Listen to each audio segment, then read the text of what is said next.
Yes, so we were in the sterility podcast.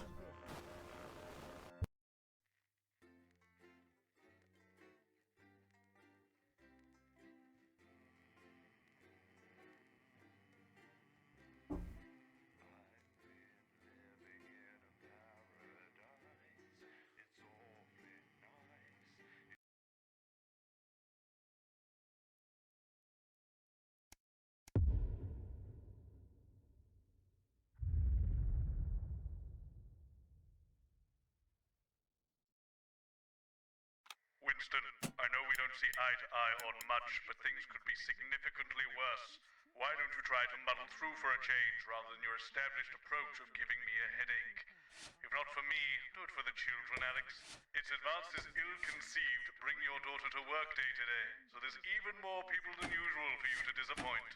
Catchy tunes and scenes of an inappropriately sexual nature. Hmm. One to miss. At 10 We don't have many options. Julia's diary, where the ever-popular Prime Minister reads extracts from her diary in front of a warm fire. Then at 10:30, it's the latest episode of our drama series, Betterment, which tells the inspirational story of Emily Dennisworth and the brave doctors and technicians struggling. And this to is Jenny. represent her She's old the floor habits manager. and Hi, adjust to the Stacey. new future. Strong language and That's things of Colin. selfishness He, are not one for the kids. Too much. Don't talk to Colin. Incisors is at Not getting involved and bring your daughter to work, eh, Colin? Nah, we don't believe in it. All right, come and sit next to Mum. Believe in what? Just days. How did it all go so right? That's followed by the territory Atta weather girl. reports, advanced briefing, and 10 changes in seconds, code, everybody. now All of featuring it. up to 16 Monday's a myth. simultaneous That colours. explains so What a much. time to be Okay, we are alive. going in But 5, first, 4, time to put on your thinking 3. glasses as we go over to Megan and the team at the Good evening and welcome to the NNN. I'm Megan Wolf. And who's this, you might be wondering? Well, it's Bring Your Daughter to Work Day here at Channel 1. So I'm joined tonight by my foster daughter, Stacey. Say hello, Stacey. Go fuck yourself. All right then, here are the stories that matter to you. First up, with Advance confirming that the nuclear fallout from the 20-week war is to blame for the drop in birth rates across the territories, we asked you what keeps you going. I know that I, for one, was quite deflated when I heard about this, but reading all your submissions has really put the smile back on my face. This is from Sonia in Larkfordshire. I've had plenty of time to fill, so I've started a new hobby. Since I started knitting, I barely remember that 85% of the country is sterile. My record is this scarf. It's 124 metres long. Thank you for that. And if you've started a new hobby, do write in and tell us about it. Next up, you know how we love your uncanny comestible coincidences, and I don't know about you, but I think God this damn one it. really takes the biscuit. I'm not sure what I'm more impressed by, Stacey. The things our viewers spot, or the unbelievable way our menu centres are now able to feed every team member every single day. Greg from Proddington has sent us this lovely photo of their breakfast, saying, I couldn't bring myself to eat my toast this morning because I could swear it bore the spitting image of the great Julia Salisbury's relatable face. So I had to make do with a plate of butter and 2 spoonfuls of jam. Ugh. Do keep those coming in. Go on, can you have a go? We've just got time for one more of your stories, and this one is an inspiring story of rehabilitation. That's it, just tell us who it's from, yeah, and then read it out, okay? So this one says it's from John in Stokely. Before I was convicted, I'd never read a single book, but since I was released from Betterment, I haven't been able to stop.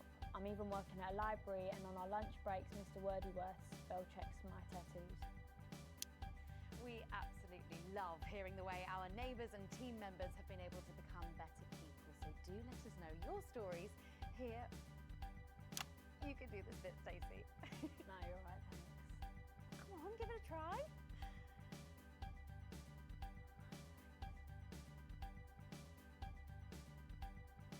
Let us know your stories here at the NNN.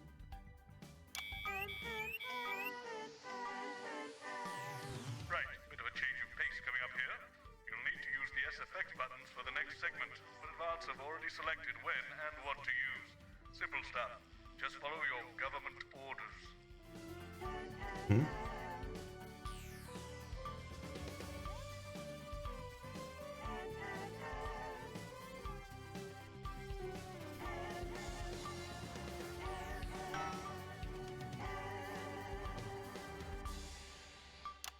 Tonight on the NNN, it's time to celebrate this week's Team Lottery winners live from the Shakespeare Theatre right here in the capital. We're going to hand over to Julia Salisbury. I suppose you don't think much of her either, eh, Stacey? She's got a lot more going for her than you wankers.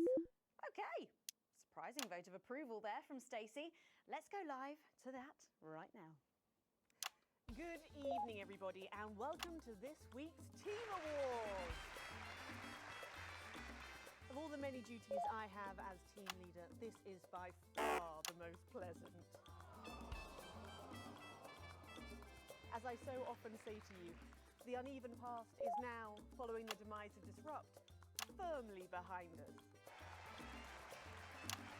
This is the new future, and I say to you, it's better now. I am delighted to be joined here tonight by one of the oldest people in Territory 1. He was born over 107 years ago. Please give a warm team welcome to Alfie Tatchbadger. So, Alfie, you must have seen so much in your lifetime. What have been some of the highlights? Alfie? Is he all right?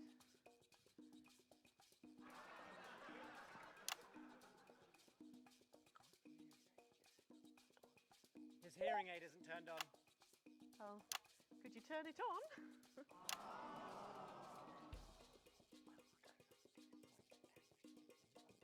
He says it drains the battery. Well, will you tell him that we'll buy him a brand new battery after the presentation?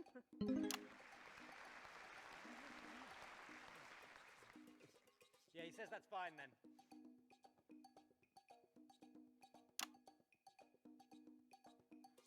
And I will help him with that, yeah. If you would. Sorry, can't get the staff.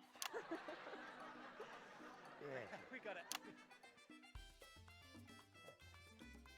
So, Alfie. What? You're 107 years old. Oh, don't bloody remind me. Would you like to tell the audience what that's like? Oh, where is everybody? Out there, in the dark. Is he blind? Oh, bless him, it's not just the ears. Who are you?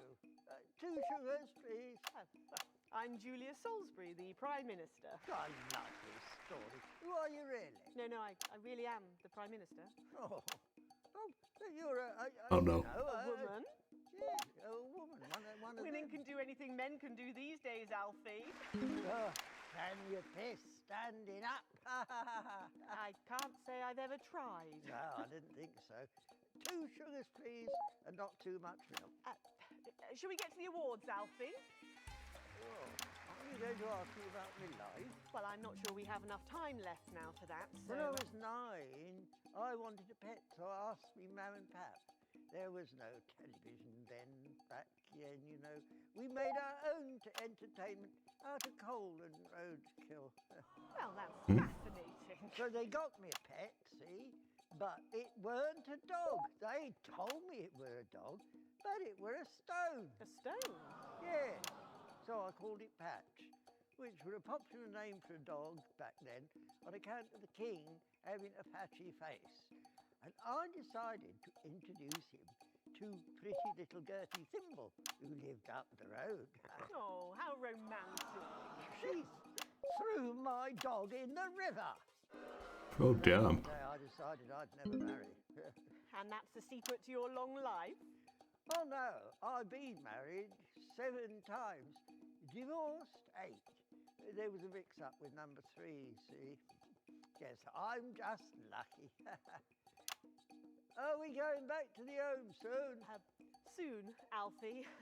First, let's turn to the reason we're all here, the weekly Territory 1 Team Awards. First up tonight is a lady who really knows how to put in the extra hours. She works at a transition centre in Hamble-Bamblebury, and she has single-handedly allowed more families to unburden each other than any other nurse in Territory 1. In the uneven past, she'd have been locked up. Tonight, she is being honoured as a team player. Please welcome Daphne Snister.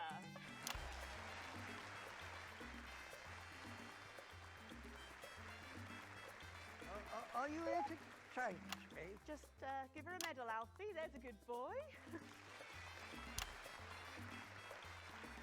Doctor, I mean, 2 sugars, please. And don't let it steep too long. I think you're supposed to give me one of those. Oh. Well, There he goes. Look. Oh no. Get the arms up any higher than that. You'll have to go down now. Thank God those fractious times are behind us, and now the territories are thriving. Are we in? As the actress said to the bishop. Yes, thank you. I've got it from here. Well done. Daphne Snister, everybody. Now, open your envelope and find out what you've won. Crikey, don't hold back there. She's tougher than one of Peter's homemade Eccles cakes. Got it.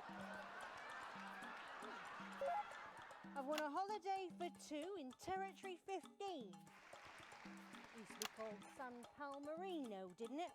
I believe it did, yes. Why couldn't we have stuck with that then? It's easier to remember. We're all one nation now. Hang on a minute. Isn't it still on fire? Daphne Snister, everyone. Oh, what about my change? I've been in these wide front for 3 days now. We'll get to that, Alfie. Oh, right you are, love. Next up tonight is a couple from Farnley who, after a rocky start losing their family's ill-gotten gains to the Assets and Wealth Act, have really embraced the new future, setting up a community farm and petting zoo in their local area for all the local children to play. Please welcome Otho and Lobelia Jackson Randygannis.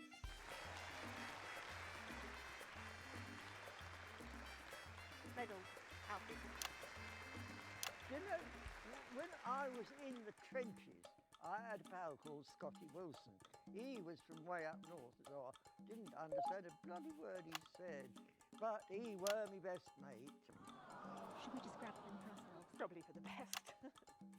And his best mate was Smudger Ace. There was them two. Fiddly Eric, Unstable Terry, and of course, Leggy Sydney. She were a girl. But she had a boy's name, so they shipped her to the front anyway. First girl any of us has ever seen close up. She's dead now. They all are. Smudger and Scotty never made it home. Fiddly got shanked in Frankfurt prison in an argument over an olive. And Terry, he exploded quietly at home. Sydney got a fatal skin condition. Scratched herself to death. It makes you think. Thanks, Alfie. Great contribution. So, Otho and Lobelia, a petting zoo. After we lost all our wealth, we discovered there were actually people who had never even owned a pony. I used to have 3. So we decided to do something about it. That's the type of people That we are. face. Advantage of a private education, probably. Well, I'm sure we could debate that all night, but there's no time. So, let's see what you've won. Yes, before we do, there's something I wanted to say to you. Absolutely. Every citizen of the new future has my ear. When Advance came to power, you took all of our wealth. You took the shirts off of our backs. Quite literally, in my case, I used to collect shirts. You might as well have the rest of it, too. Security! Oh God, not again. If I've said it once, I've said it 1,000 times. Fannies and the news are not good bedfellows. Keep those flappy bits off my channel, Alex. Tad Better. And you are? Oh, no. Got to go. It isn't right and it isn't fair. You tell him, girl. That's my wife, you know. Oh, no, you don't. You can't mix pearls with swine. It isn't right. We used to have 3 horses, then turned to Bethel and hung well. And now what have we got?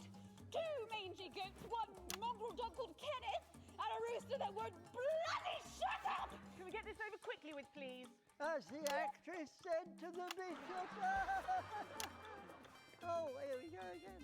Hello, Alfie Tadge-Badger. Pleased to meet you.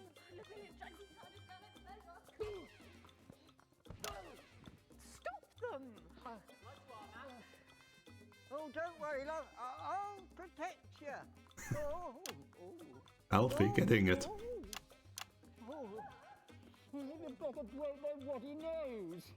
You know, this reminds me of when I was in my 20s and we go to the promenade at Shining on Sea and watch all the pretty girls on the beach.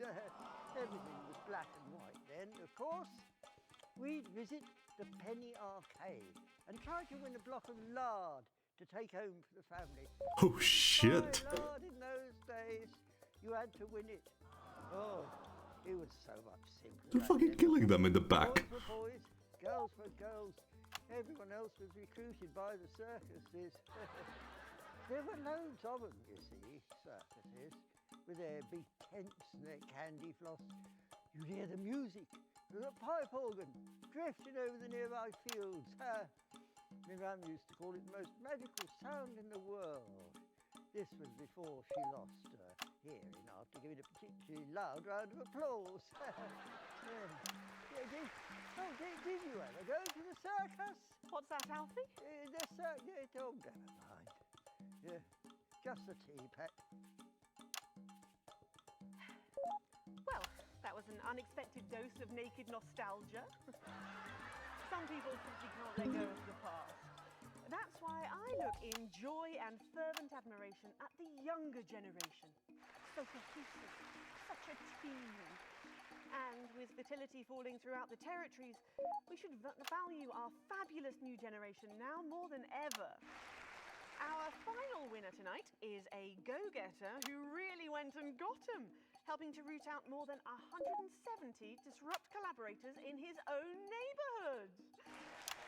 Since then, he's gone on to be a senior cohesion cadet leader and organised all of the entertainment at last year's Camp Cooperation. Our final winner tonight, Edwin Neverley. Oh, congratulations. You should be in a transition centre, you old non. Fuck. Yeah, it's an absolute pleasure to finally meet you. We're very similar, in my opinion. Well, I've never been much of a role model. Nonsense. Prime Minister, you have saved this country.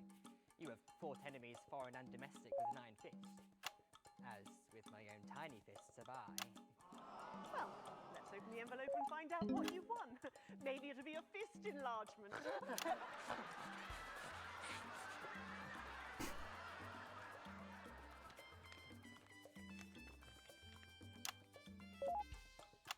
A year's internship as a behaviour coach at Betterment. Let's show the fools where they went wrong, eh? Well, actually, Betterment is about rehabilitation, Edwin. Absolutely. And if they don't reintegrate, we retaliate. Just like you did on Liberation Night. Thank you for this award. And stay vigilant. Report the non-cohesives. Even Julia's starting to see how fucked up things are. That concludes tonight's awards. Join me next week when, hopefully, things will be a lot more normal. Back to you, Megan. Prime Minister Salisbury there at a highly eventful team awards ceremony. Any thoughts on this week's winners, Stacey? The nurse was fucking scary, the pretees were saggy, and that little prick will never lose his virginity. Okay, well, succinctly put there, if a little profane. After the break, we'll be going live to a star-studded premiere. You won't believe who's on the red carpet tonight. Don't go anywhere, we'll be back after this. And we're out! Oh, Alex, one other... What's that? You're off already? I know you had to take the day off work for Junior, but... Oh, I see. No luck still with Theodore. I'm so sorry, darling. Of course. I'll speak to you later. Oh, Alex, I completely forgot what I was going to say. Blast it all. You're lucky your Susie is a key worker and exempt for today. Control into some kind of tragic comic disaster. Yeah, that. It's just like having him back in the chair. Do you reckon he's watching us somewhere? Laughing. I think he is. Jeremy, are you watching us? Are you receiving us? Are you fucking with us? Oh, right. So she can swear.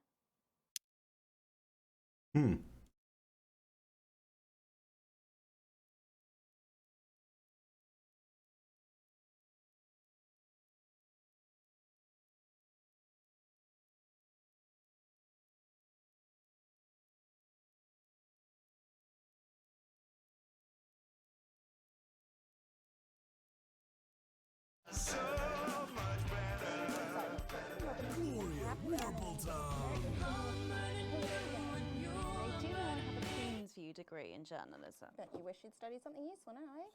All this bring your daughter to work day. What a joke. Where is our honoured guest? I don't know, she's probably sniffing around that boy band, Hotspot. Heat Rash. Hotspot won it last year. Heat Rash.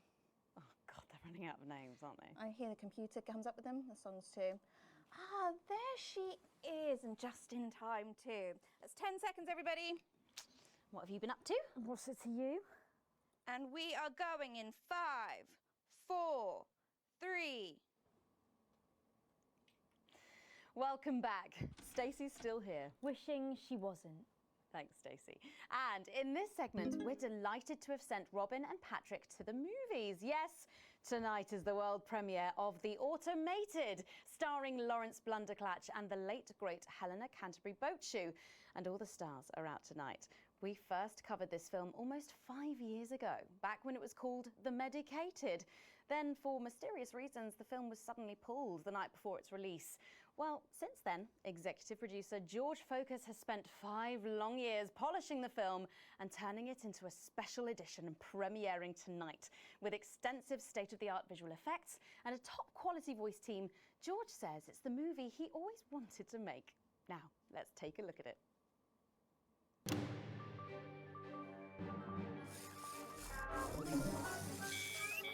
Oh, damn.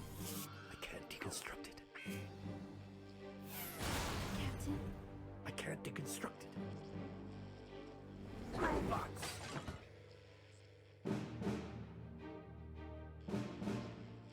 Is this a wig? You think I don't grow that? I love fake movies in video games. Think of Saturn. There's something on your face, Chief Harrison! I wish you were real, baby. Flesh and blood. Captain Quasar. But you're just ones and zeros, baby. If only I'd noticed. Captain Quasar. You rusted, but I didn't notice. Captain. I'm buffering, chick, you said. Got one on you. God damn it, blast it all! Here's a map. What's a map?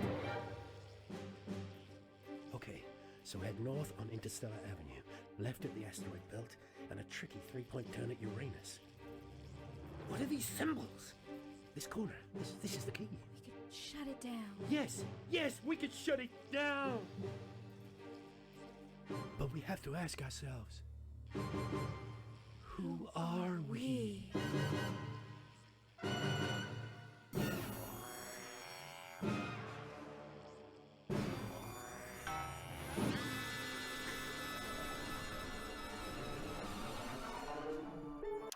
Gosh, thrilling stuff. What did you think, Stacey?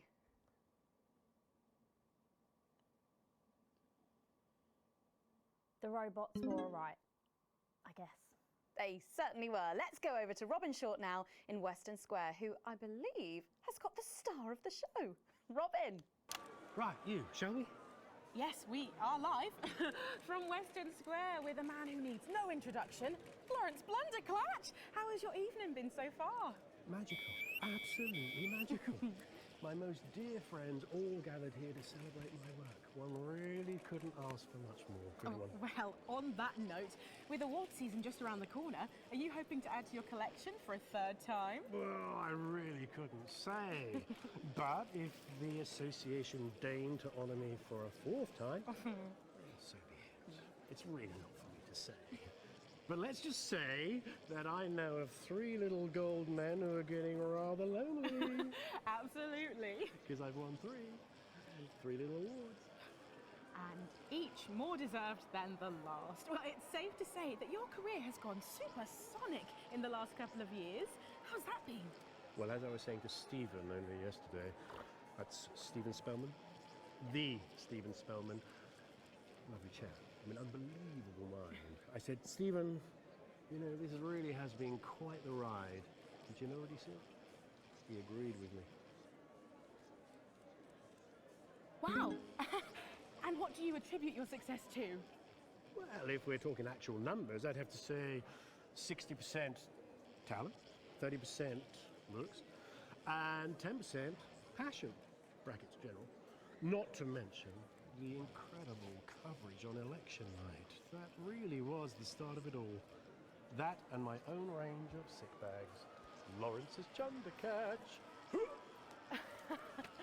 Wow, who could forget? Well, it's been a delight talking to you, as always.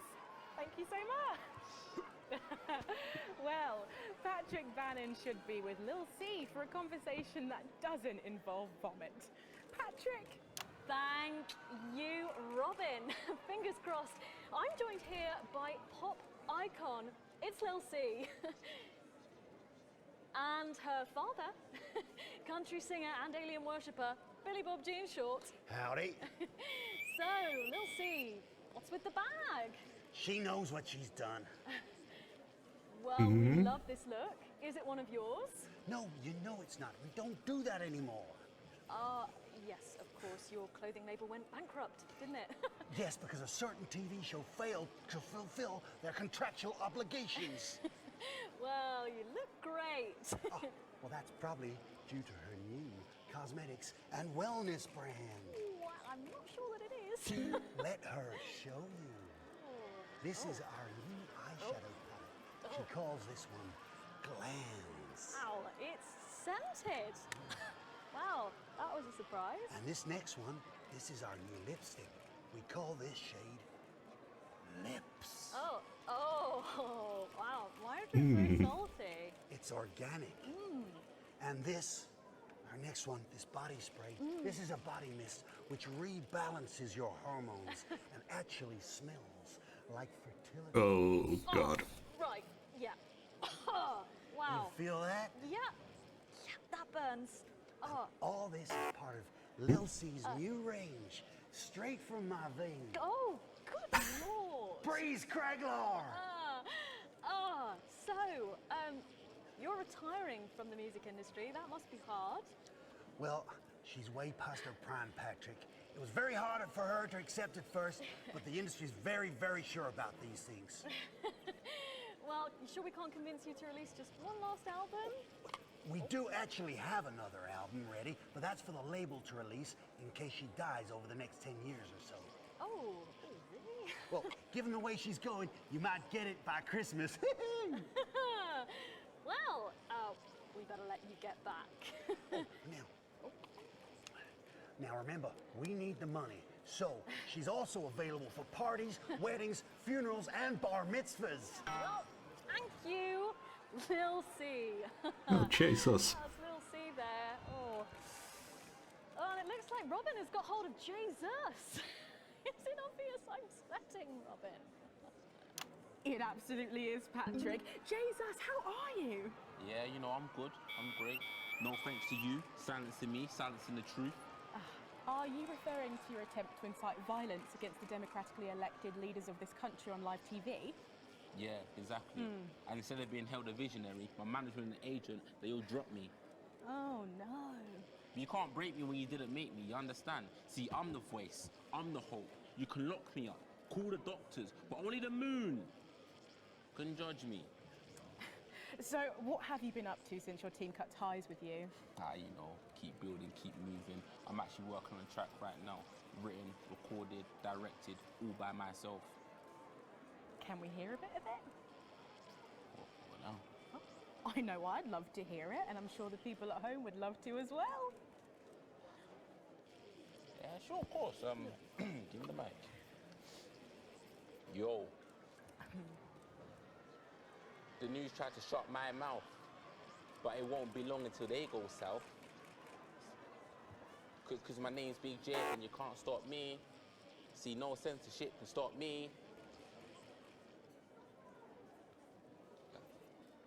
Yeah, see, that's all I've got at the moment. Did you just rhyme me with me? No! Daddy promised this wouldn't happen again. You're supposed to clap and say, well done, Julian, well done. Well done, Julian. Thank you. Poor guy. Ask me a polite question, and I'll walk away nicely. Is it true that you're heir to a hotel chain? What? Where did you hear that? And that you're very much alive parents La, la, la, are currently la, on the la, run la, for la, massive la, la, la, financial la, la, hoarding. la. Oh, I'm sorry. Are you trying to censor me? Oh, damn.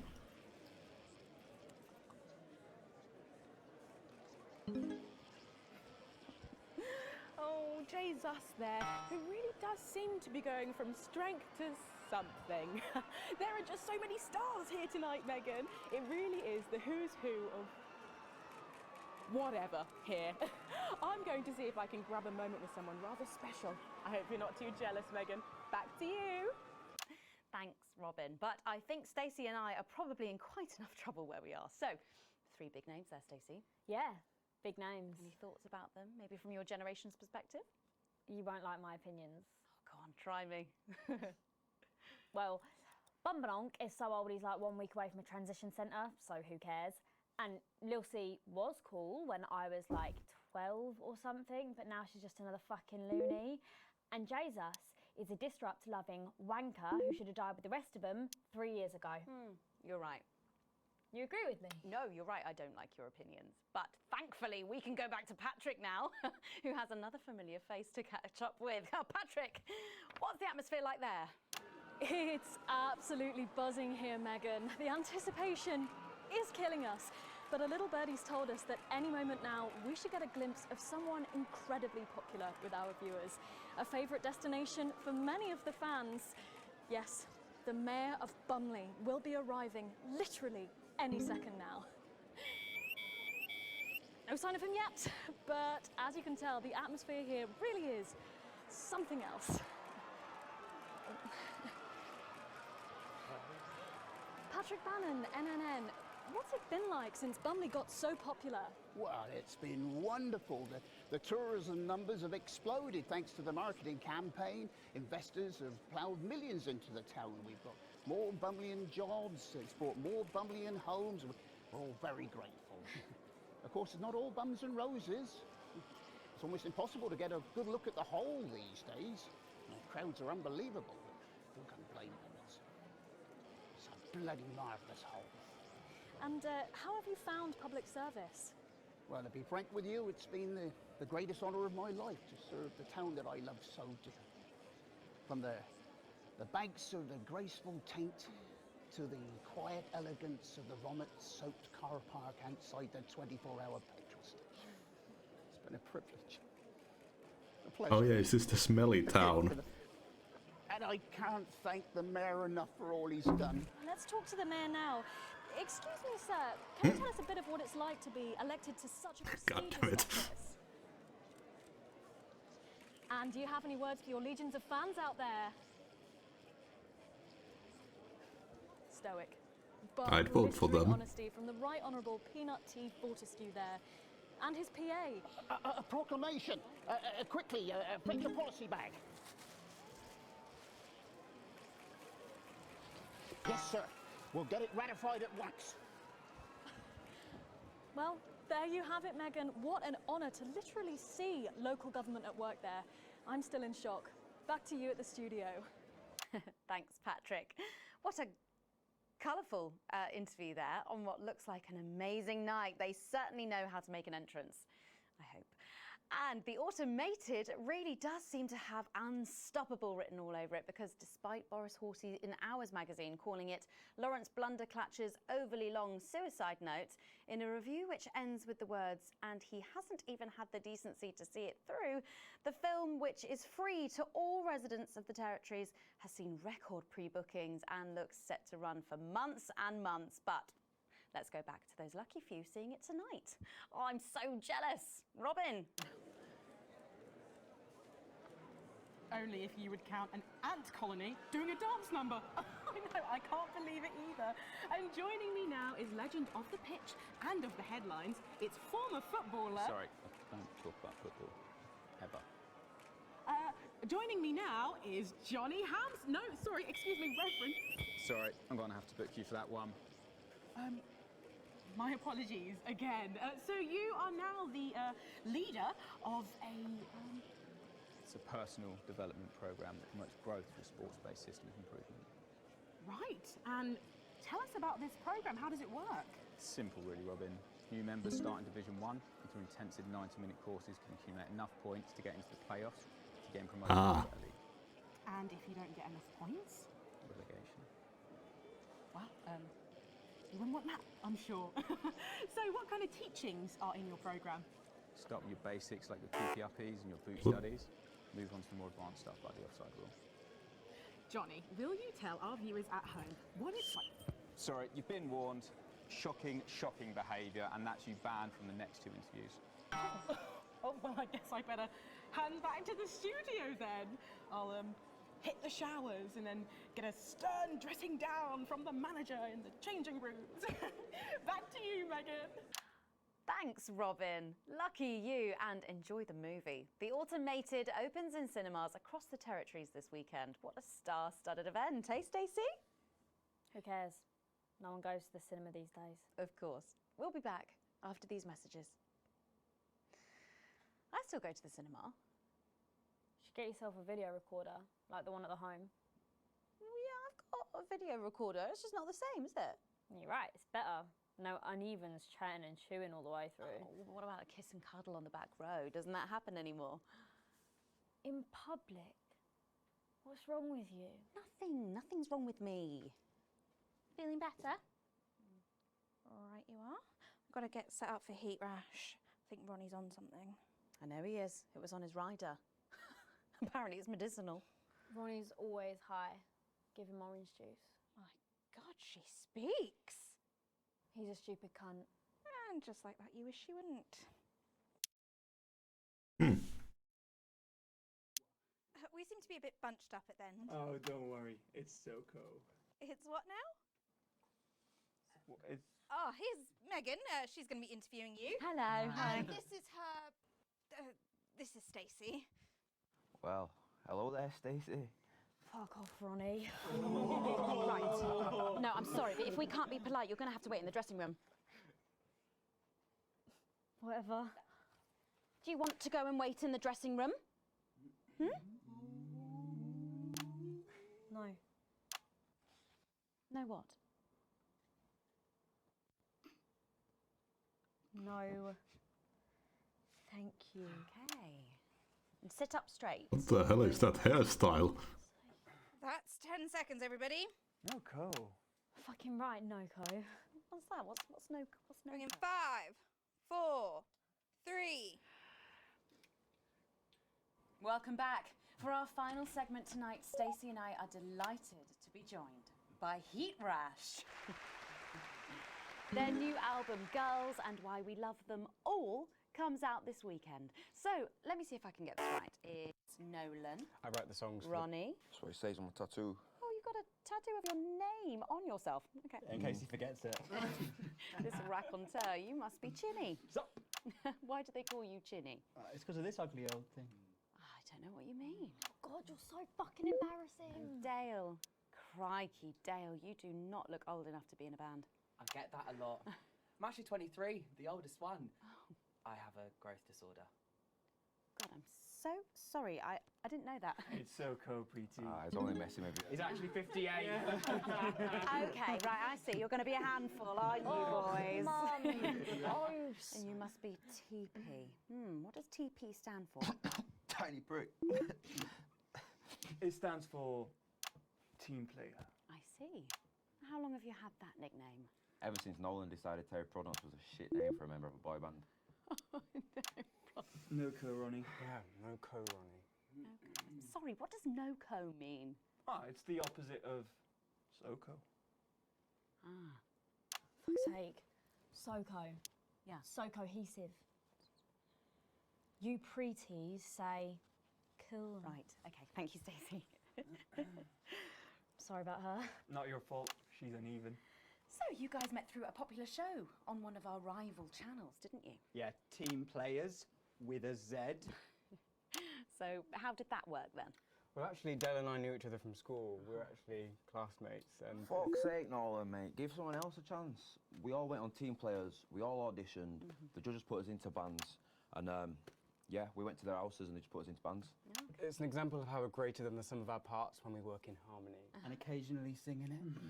So every week on the show, they get these bands and they give them a song that the producer just found from under the bin somewhere. Actually, I write the songs. And the public would phone in and decide which song they like best. Right, and then the losers would be eliminated. Yeah. Mum. What? No-co. Pretty, so no-co. The band who get the most approval get to play their song again. Sure. So what happens to the losers then? Mum. What do I keep doing wrong? We don't use the L word anymore. You mean losers? Would you please stop saying that? That word is a pejorative. It's a word designed to diminish. At Go Getters, I learned very early that we only win when everybody wins. But, sorry, that's not real life, is it? That's just sports board, no? Thought you were Soko. Yeah, I am Soko. Nah, you're a shrinker. Can't be friends with shrinkers. She doesn't know what you're talking about. She doesn't understand. So I do understand, actually, Stacey. What's a shrinker? Well, a shrinker. What's is... a preety, Mum? I think it means someone who's older, doesn't it? Pre-territories. It's someone who turned 18 before the new future. We call you preties. Unevens. Mimis. Nonks. It's not her fault she's old. She can't help it. I'm not that old. I'm trying to help you here. I don't think I need your help. See? Total Mimi. Is that so? Yes, obviously.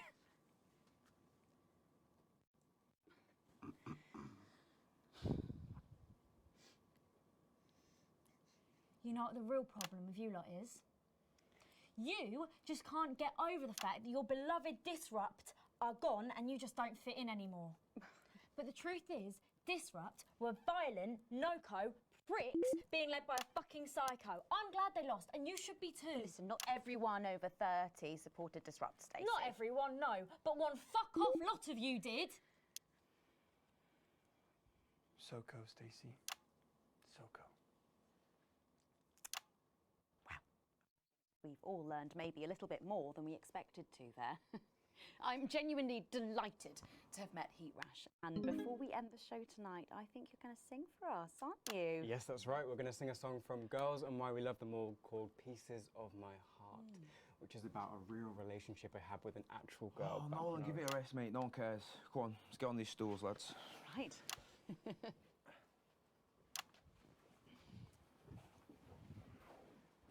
So, Stacey, can I get your contact? Oh, she's 15. Go on, piss off and sing your song, Terry. Christ. Right you are.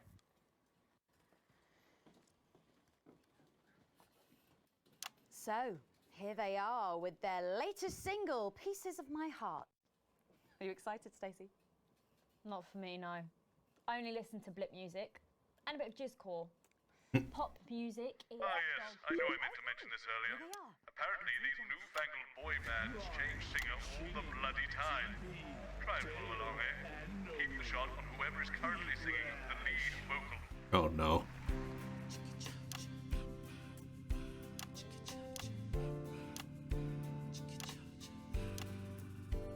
I hate this already. I saw you standing by the menu center with a brand new pair of Lakers, baby. Do you remember? You took the first of the pieces of my heart. You wandered into a bush and grabbed a vodka and stang. Took our assets and our wealth and drew them out of the bag. I gave you little pieces of my heart. I didn't know two hearts could ever feel like this, girl. It's like you were custom made for me by Remington Smith. I take all of the loves that didn't last and leave them in the uneven past. Share the new future as my bride. You snatch me inside. There's no need to hide all the times that you cried. As my old man used to say, you blow me away. I just want you to stay.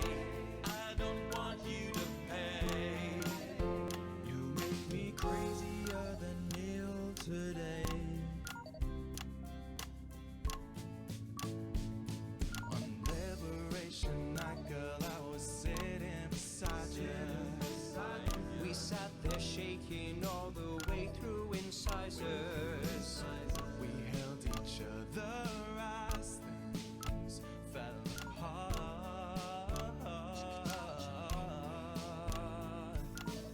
I'm not getting this beat. Territories, and we threw away the rules and wrote our personal stories. You took a dozen pieces of my heart. I didn't know that life could ever feel like this, girl. It's like you were custom made for me by Remington's fist. I take all of the loves that didn't last. I leave them there, the uneven past. Share the new future as my bride. Snatch me inside. There's no need to hide all the times you have cried. As my old mom used to say, blow me away. I just want you to stay. I just want you to play. You make me crazier than Neil. Make me crazier than Neil today.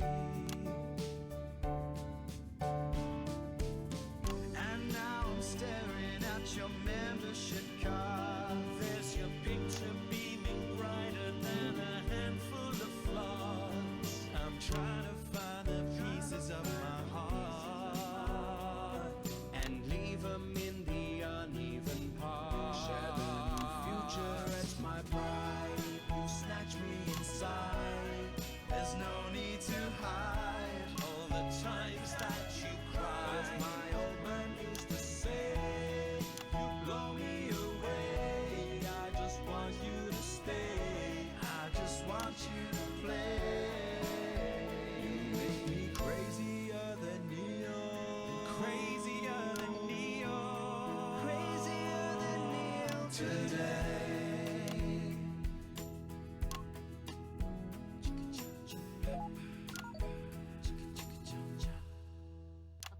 Wow. Well, fantastic. Thank you, Heat Rash. That was actually really good. Best of luck. Thank you for coming in. Now it's almost time for final thoughts tonight. And I've actually asked Stacey to write a few, and they're just being programmed onto the auto cue now. Now, I have no idea what she's going to say. So, fingers on that bleep button in the broadcast room, just in case. Take it away, Stacey. My name is Stacey. I guess you know that by now. Don't know why I put that in there. Anyway. I don't watch the news. There's no need. You hear all the important stuff from your mates, so I don't know what's considered important anymore. But I'm pretty sure that it's not rehashed movies and fucking boy bands, so anyway. I'm going to talk about what's important to me. When Advance were first elected 6 years ago, I was 9 and in a home. Not a family home like you call a home. This was a state children's home. It was fucking awful, actually. It was like a Charles Dickens book. The roof leaked and the walls were damp some mornings. The food was bad. Drugs and alcohol were everywhere. No one cared. You had to watch your back all the time because there weren't enough staff to manage us. And yes, as you'd imagine, there was a lot of... Some bad stuff went down there with some of the staff, okay? Not all of them, but the others knew, and they didn't stop it. And then Advance won the election. And like a miracle, things started to change. They got better. They had nicer food. The home was not just repaired, but redecorated and kitted out with books and sports stuff and musical instruments and video games. Most of the staff were fired, and the new ones, which there were more of, spent time talking and working with the bullies. And you know what? A second Miracle. It worked. The bullying stopped. My life, got better. Because finally, there was enough money to do the good things, and Advance had the guts to do it. I joined Go-Getters, and on Liberation Night, that gave me a group of friends that I could talk with when the bombs went off and the power went out. Another miracle. I wasn't alone anymore. And that was the night I finally understood the importance of being in a team. So here's my final thought. I know the people who were doing better under the old system long to go back. You say, we were freer, but what you mean is, we were richer. But for every one of you, there is 100 of me. And even now, after all you've had taken away, you are still doing better than I am, than I likely ever will. You still have homes of your own and families of your own who love you. And I'll never have that. So maybe you should stop looking for the worst interpretation of everything this amazing government does and realise it's not for you. It's for the millions like me. And you can cry and bleat all you want, but you're never going to get your money back because it's already been spent on miracles.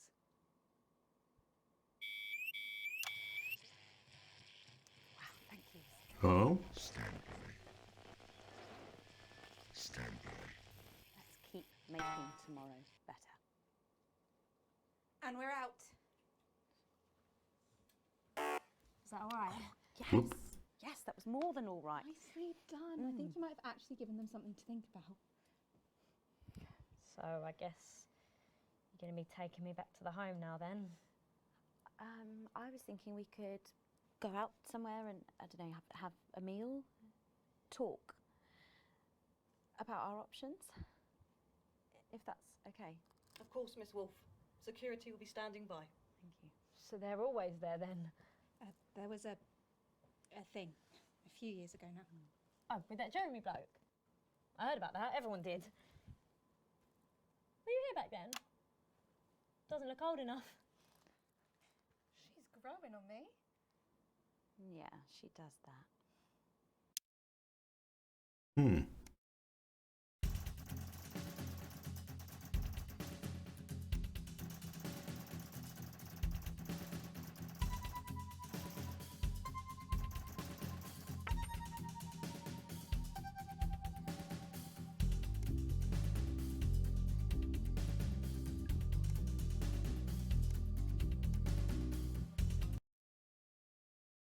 Interesting.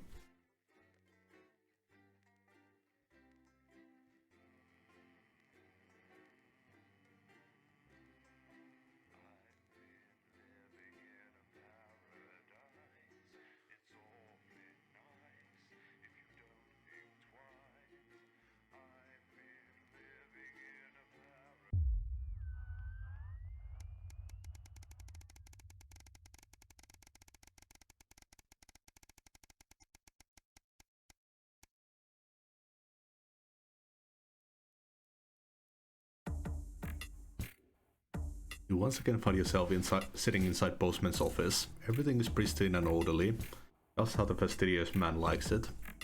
Though it's rare for him to be late. The door opens behind you just as you start to imagine the reasons why. Alex, thank you for waiting.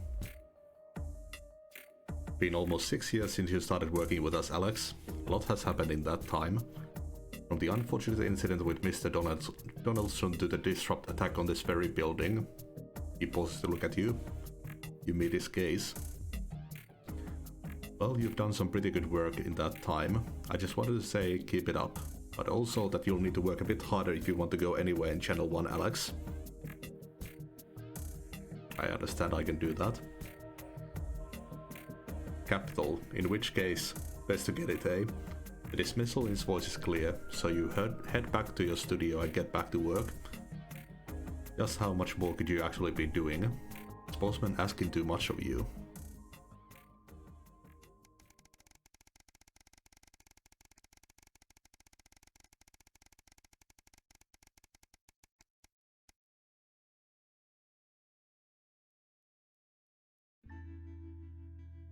It's late. It's been snowing all day and unlike everybody else, you've stayed inside as much as possible, keeping warm.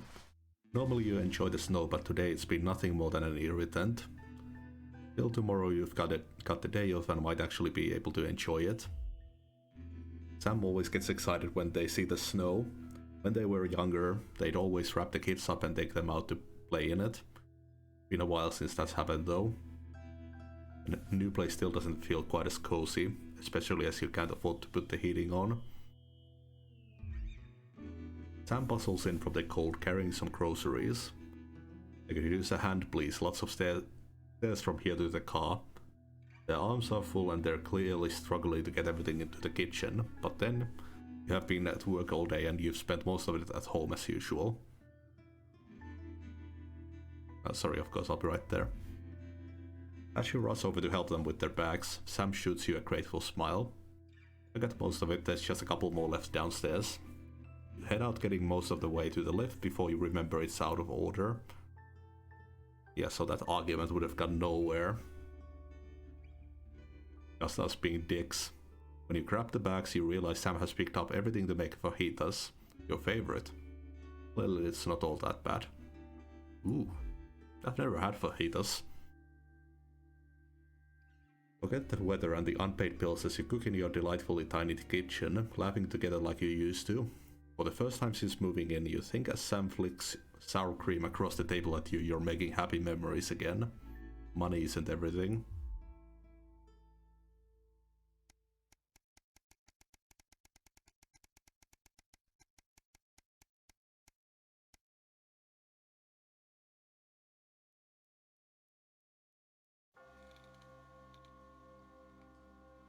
It's been over 13 years since your dad died. You've visited his grave a few times since then.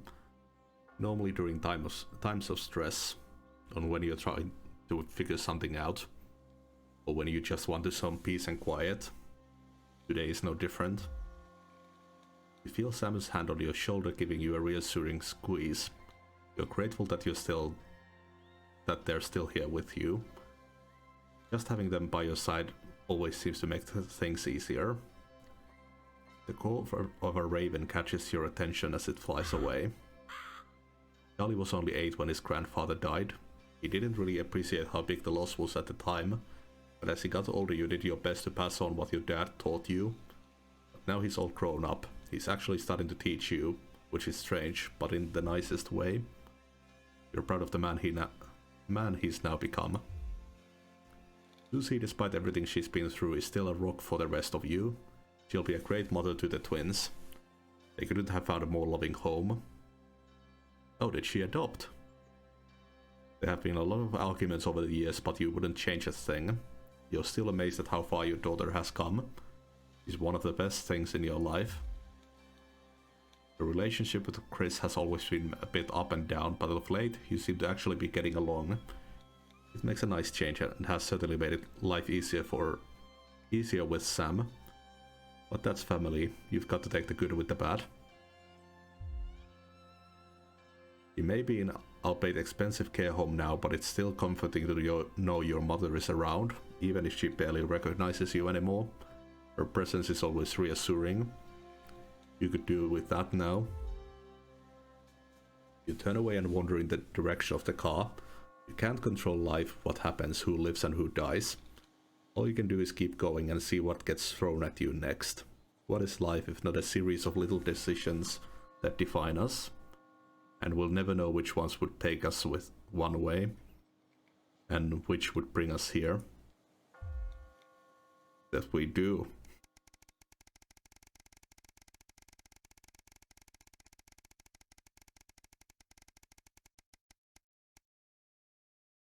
So Disrupt is still around.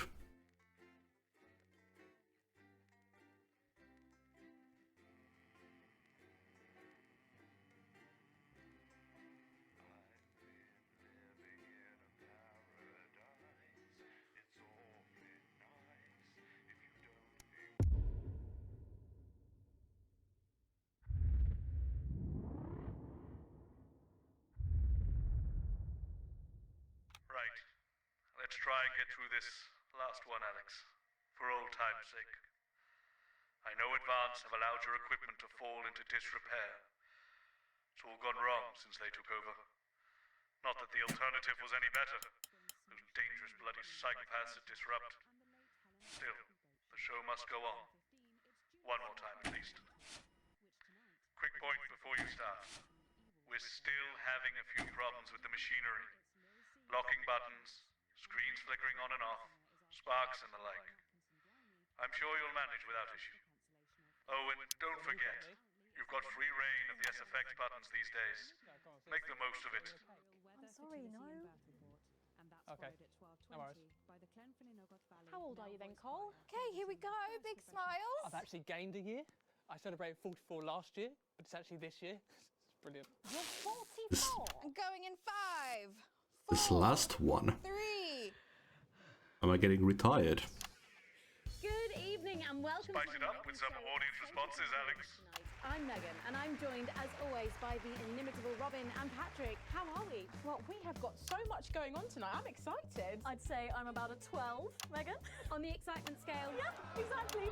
We have got so much SoCo stuff coming up. We sure do. We have celebrity chef Jordan Rankley, who will be cooking up a storm. We'll be announcing the winners of our big competition, Visions of the Future. And we'll be joined by a very special guest for a game of Wheel of Truth. And I'll even be showing you how crap. to make your own Leaders' Day gifts. We've got all of that and so much more tonight on The Nightly Show. With SFX, less is more, Alex.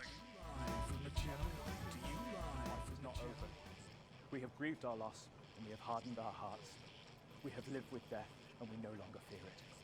There is no price too great for liberty. I can be silenced, but your thoughts cannot. And each day, just like before, we gain hearts and minds. Because the truth is like that. Irresistible. We're back. And we're only getting started.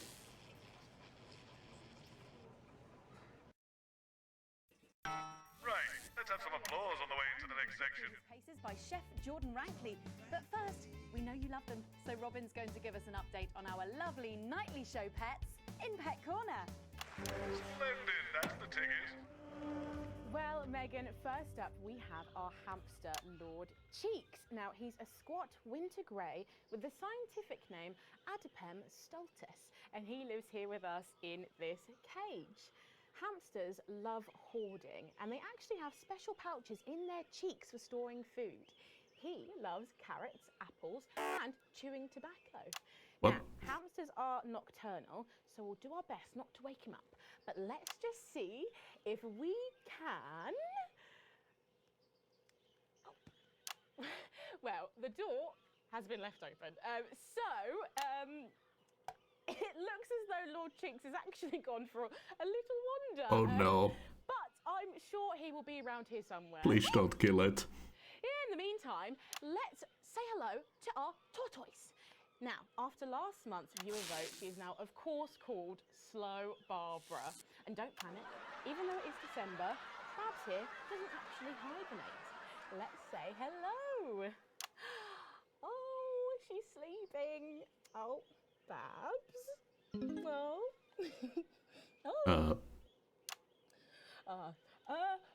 Those are Oh, our no. Nightly Show pets, Megan, both alive and well. Back to you. Thanks, Robin. We'll check in on them, or some very similar animals, at the same time tomorrow.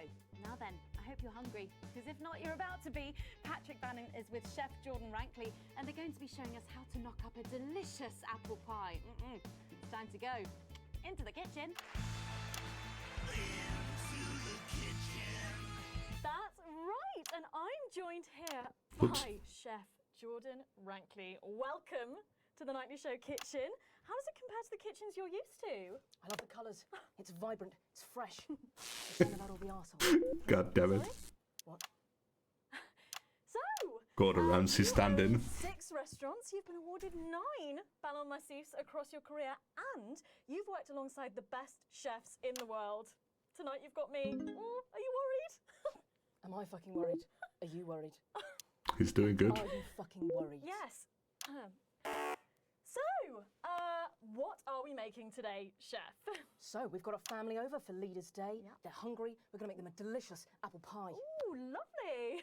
It's got sweetness, it's got the acidity of the fruit, and then you get the richness of that pastry. Incredible. Wow, okay, so where do we start? So we're going to start by making our filling. So we've got about 1 kilogram of fresh cooking apples here. Fucking beautiful. And we're going to slice these up perfectly. Yep. And then straight into the pan. Your new show, Demon Kitchen Heart Eater, starts on Friday here on Channel 1. So, tell us She about that. got herself. Teams of young chefs come into my kitchen, and one by one I destroy them emotionally. And if there's time, I teach them some basic knife skills. Fuck me, Patrick. What are you doing? What? Shit. Is that how you cut? Fuck, you'll lose a fucking finger. Oh, don't worry, I've got spares. Right, so once we've done that, we set these aside whilst we make the pastry. Yeah? Yep. Boom. Yeah? Okay. Sugar, butter. Yep. We mix that together, and then a whole egg. Yeah. Okay. This is a very good Ramsay expression, actually. What are you doing, you fucking donkey? Are your brains There we go. the size of that fucking egg? Oh, no, chef. No. Shit. Right. Mix that with a wooden spoon and work in that flour, okay? Work that into a nice ball of dough, just like that. Oh. So, what does the notoriously fierce Jordan Rankley do to unwind? Shit the bed. Yeah. What's that? What is that? Well, it's a bit lumpy. Lumpy? It could fucking pass for a sack of spuds. Touch that. Touch it. Yeah? Pathetic. That goes into chill. Now, we're mixing our filling. Okay. Apples, sugar, Yes. cinnamon.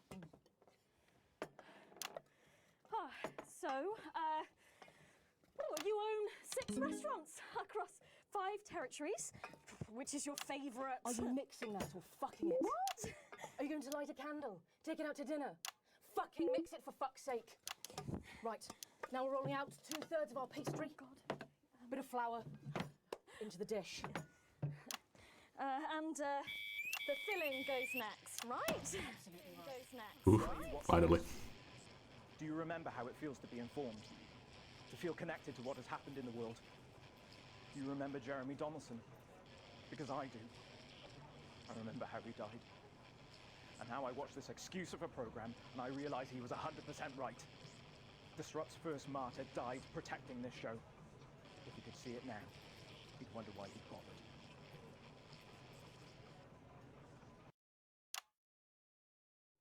And then brushing the whole thing. Lovely. Okay. I really like to try making a proper pie. What the hell is that? What do you think? Oh my god. You, come here, you. That's a disgrace. I'd rather jam my eyeballs up my fucking arse than look at that. I'd rather use my tongue to tie my shoes after a fucking shit-kicking contest, do you understand? Then it goes in the oven for 45 minutes. Oh, put your fucking head in the oven while you're at it. Useless. You! Come here, you! You're the worst fucking thing to happen to food since cyanide. Do you know that? I tell you what. Fuck off! Get the fuck out of here! Fuck off! Whoops. Well, while I do that, let's go now to Megan and Robin, who will be announcing the winners of our competition, Visions of the Future. Don't forget the SFX buttons. Well, that looks delicious. If you want to follow along at home, then make sure you write in with a stamped addressed envelope and we'll send you the fact sheet. So, Robin, look at all these amazing entries to the Vision of the Future competition. Yes, we challenged you to show us your predictions of the future, and we were just inundated with entries, weren't we, Megan? From wacky inventions to global problem solving, they are all amazing, and we had the best time looking through each one. It was so tough narrowing it all down, so we have some amazing runners-up. In 3rd place, drum roll please, we have Hamish, who's 3 from Lunwelly. He calls this Still Life and the Future of God, and it really blew us away. Just look at the line work here, and I can really feel every passionate stroke of the brush. If you look here, you'll see a beautifully rendered, what I thought at first was a smiley face, or perhaps a cat. But I think if you really look, you'll see it's actually a representation of the seeming futility of death through the eyes of the living. Indeed. He's also chosen to just leave a lot of it blank, which I think is really interesting. interesting. If you know Hamish and his work, of course, he loves focusing on the negative space rather than the image itself. Stunning, absolutely stunning, and such talent from one so young, Megan. But next up, we have our second place entry. So in second, drum roll please, we have Keith, 41 from Dungleys. Keith, we were sort of aiming this towards our younger viewers, but still, he has sent in his idea of the future, which he's calling Ravaged Earth. Indeed, he says in his really rather detailed notes, deprived of basic resources, society will resort to a brutal system of weekly battles to the death, where only the victor may breed. He also says at the bottom here, either that or about the same, but maybe a bit worse. I really love his attention to detail. You can see the sort of gladiatorial arena, and then what I can only assume is Keith himself pulling off this chap's head and shouting, "Come back to me, Linda!" Oh, Keith. Maybe if you spent more time outdoors and less time entering children's competitions, she might not have left. Special one. Ouch. And finally, of course, it's time to reveal our winner. All our runners-up will receive a day out at an inflatable Happy Land on an industrial estate just off the A40. Sorry about that, Keith. But our lucky winner will win the chance to spend the day at the Department of Change to see how our teammates are actually making the new future a reality every day. And the winner is, drum roll please. It's... Oh, happy with that. Happy with that. I've spent my whole life searching for truths. Sometimes I've found them. Other times I've not been so lucky. I used the rant about belief juice, a drug in the water. I was wrong. I admit that. It's not in the water. It's right here. In this screen. In this show. This is your belief juice. You drink it nightly. Through your eyes, and it makes you stupid and asleep. Dogs getting involved in the party, aren't they? This one seems to have gone a bit haywire in what I can only assume is an ominous sign of what's to come. Fuck. Well, if our winners have inspired you to make some artwork of your own, do keep sending them in. And yours should be displayed in our gallery. Well done again to everyone who took part. We're going to take a break now, but when we come back, we'll be playing the Wheel of Truth and making some lovely homemade gifts. Don't go away. We'll be back after this. Right. What I can tell, the machine's getting a bit worse for wear there, Alex. I expect your kit will be going downhill a bit more in this next segment, so be careful. Don't take any unnecessary risks. To be honest, I handed in my notice this morning. So long as it finishes, the rest doesn't really matter anymore. Done, and I'll take you out through the loading bay.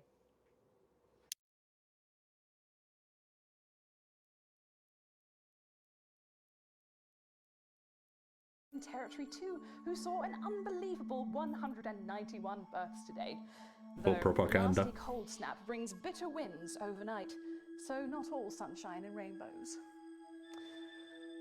No rainbows in sight over Territories 3 and 4, as a Category 2 storm warning means we advise our residents to spend their leaders' weekend indoors. Though we're sure the happy parents of the 12 new children in Territory 3 will be thanking their lucky stars for an excuse to stay home. Though, of course, nothing to do with stars, more of a hot air, cold air thing. Next, this front of warm smiles heads across Territory 5, who are still under a blanket of snow. Surely they'll be... Perhaps use a high-pass filter. It's a revolution, Colin. Well, can you ask them to keep it down a bit? Jenny, where's Glyn? Can we get him out here? I'm not sure about this grandma one. Oh, he's writing with our other guest at the moment. I just wouldn't say grandma. Grandmother? Yes, grandmother's arsehole. That's much better. Oh, okay, everyone, if I could have your attention, please. Sarah just needs a word. Apparently there's been some sort of disturbance near the studio. Now, I'm sure it's nothing to worry about, but I wanted to let you know that I've asked for extra security, and they're already on their way. Thanks, Sarah. Okay, 10 seconds, so positions and pose. Okay, this time you've said it. Laughing, and we're going in 5, 4, 3. A bit more audience reaction would be nice, Alex.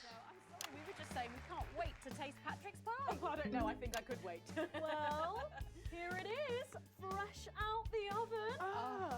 Well, it does look amazing. Jordan, how did our Patrick do? Well, Let's just say that pie's got more crust than my grandmother's arsehole. Well, thank you for that. Well, come on, try it. Dig in. Yeah. Okay. Whew.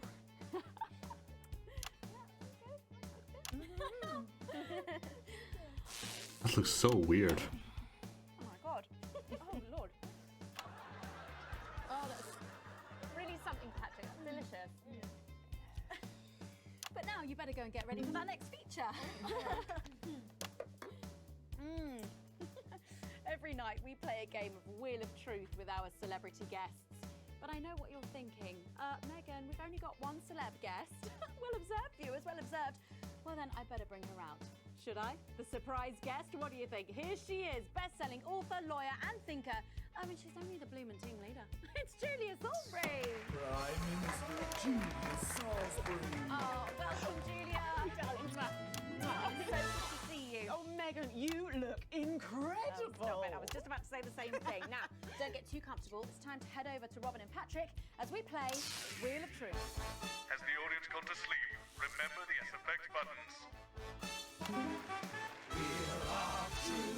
That's right, it's that part of the show where we pit our celebs against each other to see if we can break them. That's right, Robin. They're gonna spin the wheel to pick a round, and it could be anything from box of flies to slap my face. They really have no idea what's in store. So up first we have Jordan. Oh. Let's give it a spin. Yeah, here we go.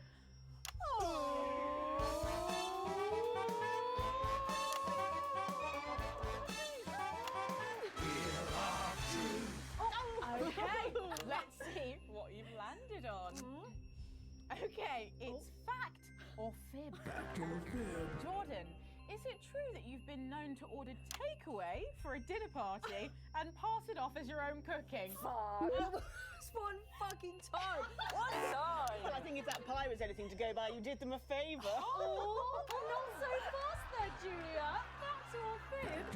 We've heard you've got a very interesting way of saving time during the laundry. Oh no. Why don't you tell us about it? You absolute... No, I can't. Okay, what do... Feel alone. It's early morning as I record this. Maybe you'll see this tonight, or next week, or never. It takes a lot to even get these on the air. So many small acts of rebellion. So don't worry. The fact that you can hear this at all proves it.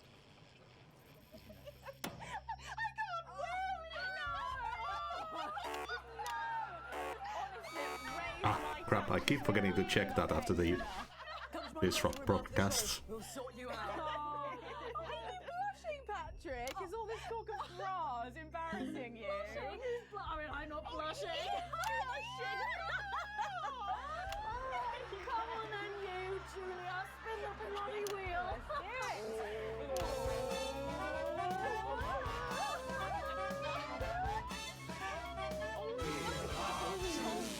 Okay, here we go.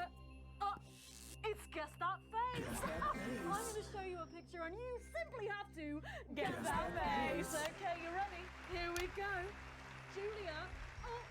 Who's that? Oh my god! Is that you? Yes! Look, it was a very difficult time fashion-wise. That hairdo is fucking hilarious. No, don't. I think it's sweet. The mullet is as popular now as it's ever been. Oh, well, don't get too ahead of yourself there. Jordan. Who? Is this? Does that look familiar at all? Oh, wow! Well, I'm glad I was getting fashion advice from someone who managed to make 7 look like 85. I wonder if these are actual pictures of the Damn it. Actors or the developers or something. Jordan, let's have another spin. Okay, here we go.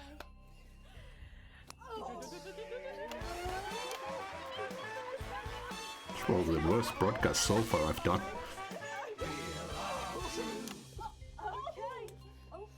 It's my go, You go on. Sorry, I'm so keen. Let's go so much.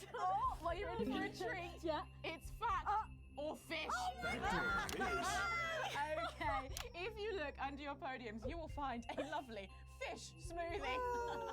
Now, I I'm going to ask you both a question, and all you have to do is answer it honestly, or else you'll have to drink the smoothie. Oh, okay? God. Okay. Are you ready for the question? Yes. Here we go. Yeah. Which of your esteemed hosts is the more talented? Oh, who was it? I never can remember their name. James Gordon, I think, who did something similar. And actually, Gordon Ramsay was on that episode. Fucking mouth. Do you know how much these taste buds are worth? Well, we've got time for one more quick spin, so go, Julia, go!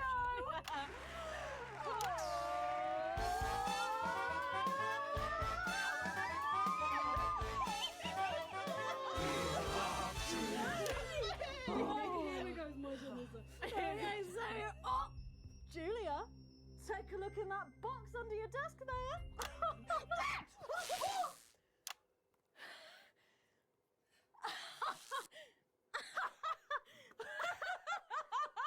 What? Is it the hamster? I think Lord Cheeks is trying to get in on the game. Bless him. Julia, what have you got in that box? It's not cheese, is it? Cheese! It's not cheese! Juggling balls? What am I supposed to do with these? Well, give it a go for us. But I have absolutely no idea what I'm doing. Come on. Yes, let's all dance to a tune.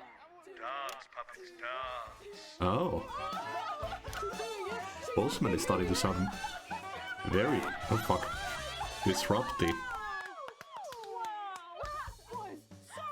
I have to say, unexpected. Where's the camera going? Hell, gosh, that was our game of Wheel of Truth, and my God, wasn't that fun? Okay, it really was. That face. But now it's time to head over to Megan in Crafty Corner. Are you taking the piss now?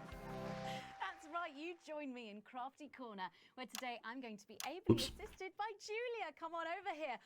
Goodness me, I don't know how you're keeping your dinner down. I can still smell that fish. Well, to be honest, I've had worse. I used to eat at Eater Clement's house. Oh, well, I hope you've got your artsy hat on, because today we're going to be making something very close to my heart. It's our little studio. Look at that. Isn't it adorable? All of us there on the sofa. Wow. Oh, it's gorgeous. Oh, is that all you in there? Yeah, it is. If we can just get a little zoom in, there we are. Oh, I don't know about you, Julia, but I always leave my holiday shopping to the last minute. Oh, every year. I do it every year. Well, luckily these make amazing gifts. Shall we get cracking? Oh, yes, please. We're going to start with a shoe box here. And Julia, that's You're not going to be a very popular person in Christmas if you give this as a gift. Perfect. Will do. Are you big celebrators in your house, Julia? Oh, yes. No, in my house, we show our love through food, like big dinners, loads of drink. Absolutely right. That's the best bit about any holiday. It's all that food. This bit as well. Absolutely right. Cutting along the line there. Do be careful with the scissors at home. Make sure you're being supervised It's a bit if you tough. are a child. There we go. Fabulous. Okay, so it's going to look a little something like this, and I've got one here I made earlier.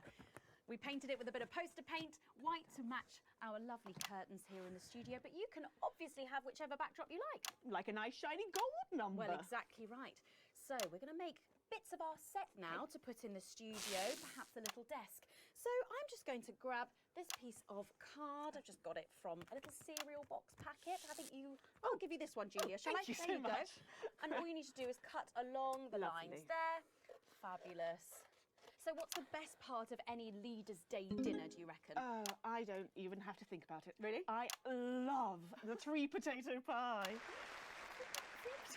What? I don't know that one. You know, with the chips covered in the mash or wrapped up in a jacket potato. Is that just me that does that? I don't know, but that sounds starchy. Definitely. Well done, Julia. So now she's folding over a little bit there. What it's going to look like at the end is this little rectangular shape there. And we're going to pop it in the middle. Bit of sticky tape on the back there so it sticks down. Now we need a sofa. That's what we need next. We're going to make that out of a lovely paper cup. Having fun down there, knocking it all over. I got one though, Megan. Good, fantastic. You're just going to cut along the Lovely. line here, down the middle. Exactly right. Then when you've done that, around the bottom and again around the top. Well done. When you're done, Oh, there we go. it's going to look a little something like this. And look what I've done there. I've stuck some felt down. Nice and comfortable sofas. Yes, can't have our tiny Megan having an uncomfortable sofa, can Well, we? absolutely not. She'll be on the phone to her tiny agent and getting someone tiny fired. Yeah. Well, there's only one thing missing, isn't there, Julia? What is that? A higher calibre of guests. Nearly. It's people. So all we've done to make our little people is we've stuck a cocktail stick into a bottle cap. We just need a face for that now. I've got a good one here. I know it well. It's me. Lovely. I'm gonna stick I've it seen down an there. actual craftsmanship show like for children, and that was There we go. Oh, I'm a bit lonely. a Let's bit take more one evolved than this. over. Sitting down on the couch over there. There you go. And well, I'll make myself just comfortable, just there. Yeah, there we go. And these, of course, are all Lovely. made and cut out of our favourite newspapers or magazines. So you can have any guests you like. Julia, is there anyone else you'd like in a studio? Oh, yes. Well, I'm going to be playing Wheel of Truth with Ronnie from Heatrash. Nice. Yeah, put that here. Yes, he's going to be teaching me choreography, and I'll be teaching him foreign policy. And of course, you can decorate them however you want. Perhaps you're a bit, I don't know, nostalgic for the old look of our studio. Oh. We've got the blue studio down there. Or even a bit of retro red. I've got Sheila Quickstep being interviewed there by... Oh, sorry, that's not supposed to be... Oh, well, we're out of time, I'm afraid, Megan. It's time for a break. When we come back, I'll be on the couch of chat talking to some of you, and I just cannot wait. We'll be back after these messages. Okay, before we suffer through the last... What's that? I don't know, Seems to be a little kerfuffle in the corridor. One moment. He's in control. Hmm? You did remember. You're coming with me.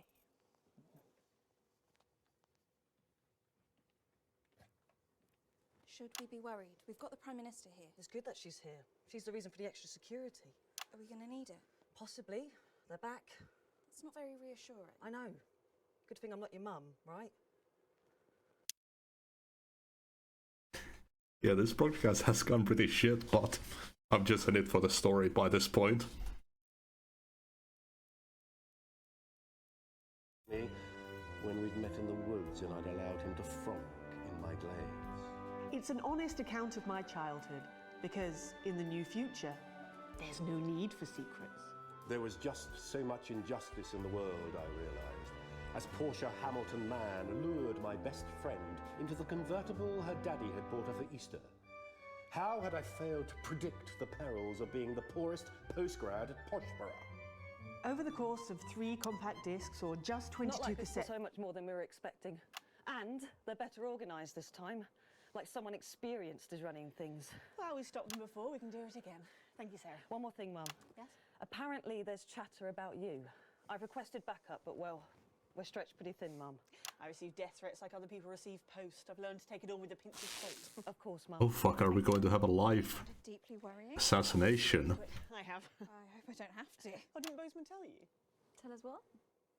Oh, I'm sure he'll tell you when the time's right. Forget I said anything. You literally didn't? Going in 10 seconds. I don't think she likes me very much. Oh, no, that's just how she shows love. 5, 4, 3. Welcome back to the Nightly Show, where it's time to get a little intimate with the Prime Minister on the couch of chat. Prime Minister, it's great to still have you with us. Thanks, Megan. Although maybe now's the right time to tell you that you're going to be seeing an awful lot more of me. Oh, why is that? Well, I am delighted to announce that starting next week, I will be the new... Miss Salisbury, could you get ready to accompany me, please? Please remain in place, Mum. This won't take a moment. Sit rep. We do apologise to our viewers at home for this unexpected interruption. I'm sure it's nothing to worry about. Right, understood. Everyone, please remain calm. How can I help? Can you clear everyone out of that area? Everyone. Okay, everyone, if we could just clear away from these studio doors. Yeah, that's right, just behind the cameras, please. Do those doors look? Is that Colin with the headphones on? Hey, mate, can you lock the doors? Can you not hear me? Colin! Colin! You can't hear us. I'll do it. No, miss, too late. I'm law enforcement, load your weapons on! Oh fuck. Stay at the door, lock it tight and don't let anyone in. Yes, sir. Now listen, there's no need for anyone Sit back down! Of course, whatever you say. Are we still live? Yes, we're live. Good. Hell yeah. For some real news. You, mic me up. Is it working? I just need to check. Is it working? Yes, it's working. Good. Over there, on your knees. Now. You, next to him. Move! You okay, Colin? Shitty birthday. Not the worst one I've had, though. Let them go, Ow. Mr. James. It's me you want. Don't flatter yourself. You're not the target here. You're just a bonus. Oh my god, is it me? We're not here to take out a person. Bombast. We're cancelling the whole fucking show. Which camera? I know you're watching this. In your vans. Planning your counter-attack. But please, try and control yourselves. Or, well, I'm sure you know the rest. Alan, we can talk about this. Oh, we will. I have a lot of questions. There's no need for anyone to get hurt. Where was that attitude during the uprising? You know, the night your thugs killed my friends. There are innocent people here. Says the woman who killed 14 million of them. No, I don't feel any great need to answer to you. In fact, get over here. I don't take orders. Come here! You move when I tell you to!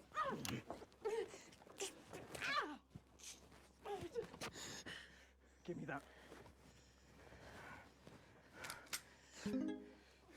Alan, don't do it. You're not an executioner. What am I then, eh? You tell me, Megan Wolf, what the fuck am I? Just a man who's just way in over his head. Don't patronise me, you smug bitch! I'm not one of your little helpers! Get over here! Kneel beside her! You're just as fucking guilty as she is! Guilty of what, you fucking psychopath? All of it! She sat there, smiling, and let it all happen! Oh, we have orange sensor again. Person died for this program. And she let it become this.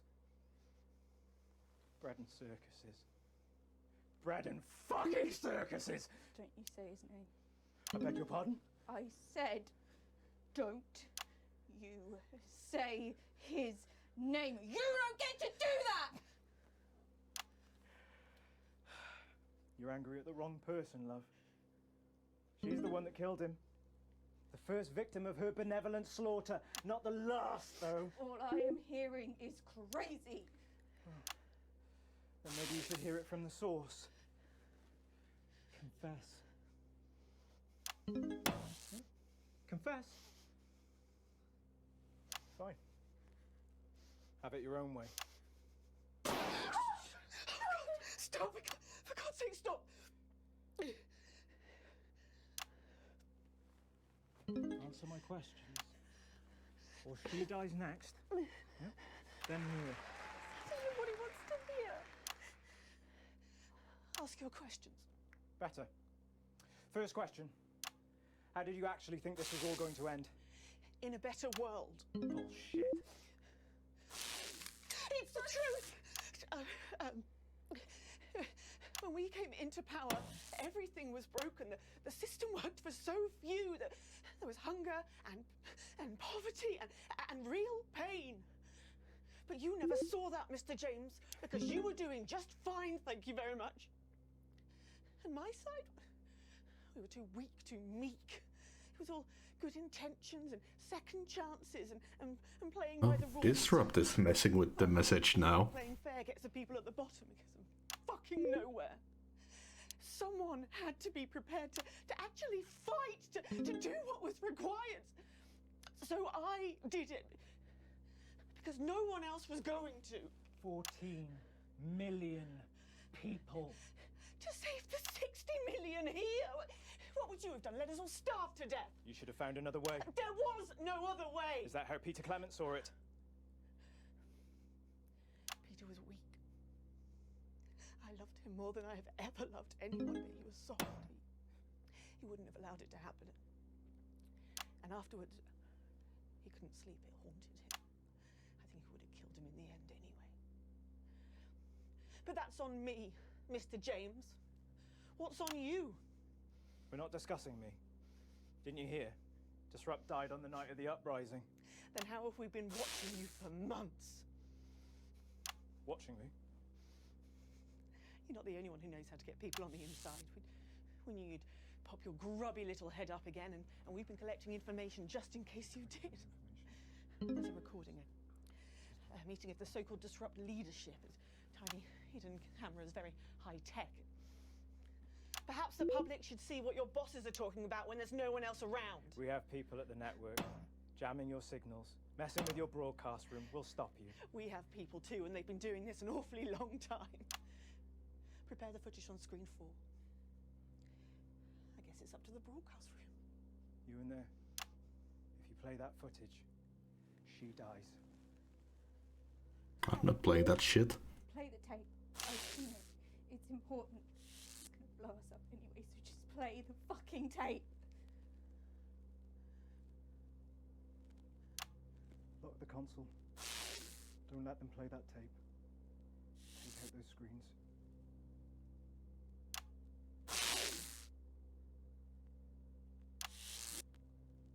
What's happening? Eh? What's happening? Well, how the fuck should I know? Someone tell me, what did they choose? They didn't play it. They didn't play it. Well done, Alex. Good choice. You get to live. Whoop-de-doo. You, not so much. Why did you do that? Why? Because that's the only way it ends with people like her. She was never going to stop. Just her and her version of what's best forever. She was a narcissist. They're gonna kill you, Alan. Yes, I know. But the movement will stand a chance. We'll all stand a chance thanks to people like Alex. Oh, Alex is no hero. But that's what heroism is. For people like us. There are so few times in a person's life where they face a decision that could actually make a difference. We're so disempowered. But in those moments, the choices we make combined with the billions made by everyone else, that defines us. We remake the world one small choice at a time. Advance isn't just one person. They're going to have a new leader by morning. Yes, but this one might be prepared to listen. We need elections. We need a choice. And Disrupt is that choice. Well, I don't see any of you stepping up. We step up every night. Do you, though? It seems to me you stopped doing that a while back. And even when you did, you just took snide pot shots and undermined everything. You constantly only tell us what's wrong, and it makes us scared and hopeless. Says the man with a bomb strapped to his chest. Go, go! Nobody move! You know how this works? I keep my thumb down on this, and we all get to have a peaceful night. Megan, come here.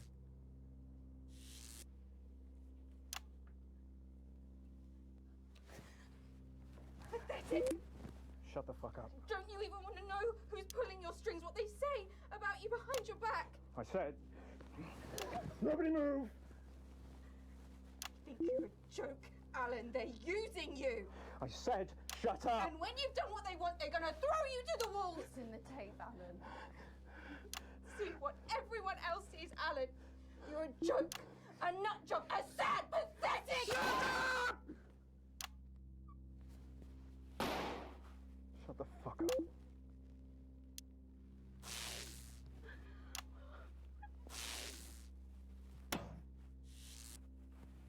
Don't blame me. I didn't make the choices.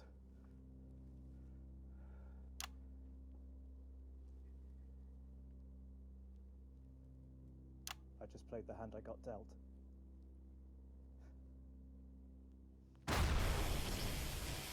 Holy fuck. That was intense.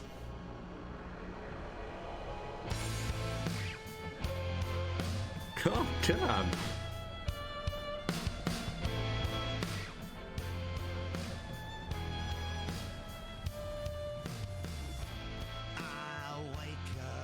Oh. Always love when games do this.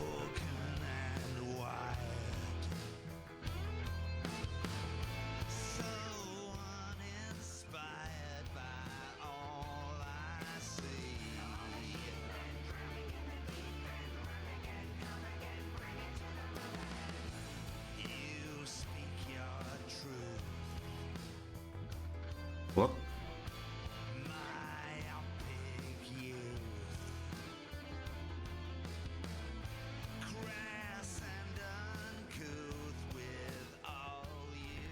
Man, this was such an excellent game, god damn. I can't really pull many examples like this. There's one game that I remember, I can't remember its name. It's a fairly old game where you edit music videos in a studio, but yeah, that's the only thing that I can pull that has some connection.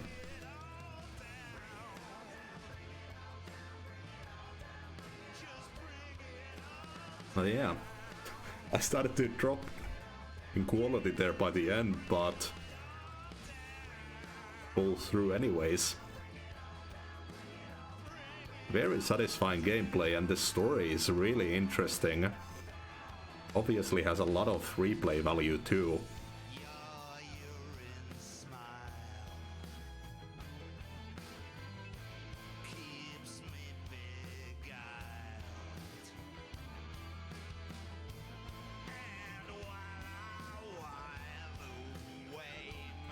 Definitely one of the best use of live action acting in a video game.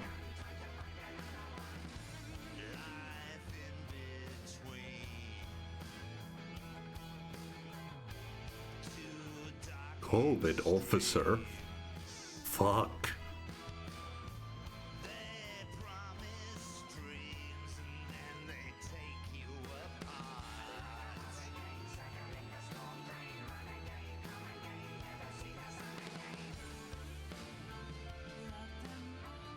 I guess we could do the telethon too.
Well, there we go.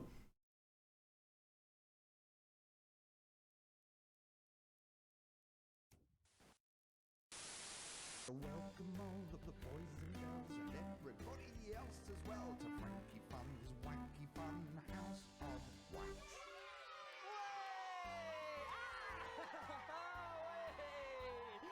Hey again! Oh, I'm Frankie Fun, and this is the Wacky Fun House of Wax! But where's Doofnut? Let's call for him. Doofnut! Hey, there he is. Are we ready for wacky, zany goofs galore?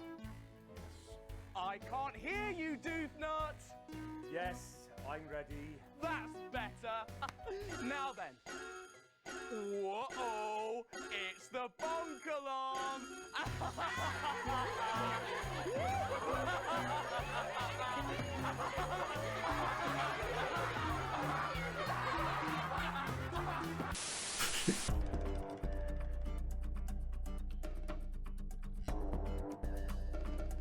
One out of 14 epilogues.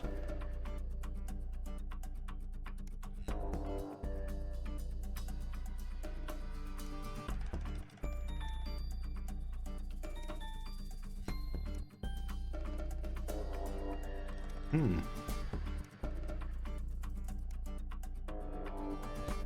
Good evening, I'm Megan Wolf. And I'm Jeremy Dawes. I really want to see that.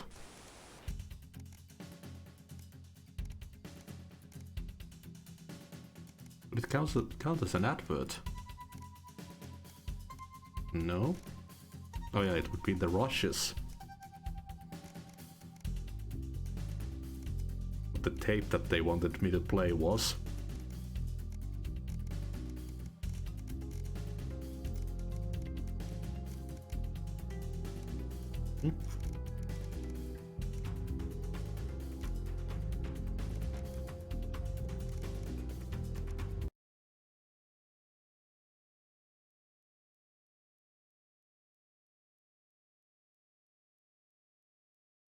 Or maybe it was in the second part actually.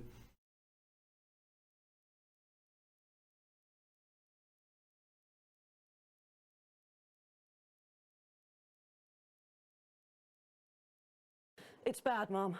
Not like before, but so much more than we were expecting.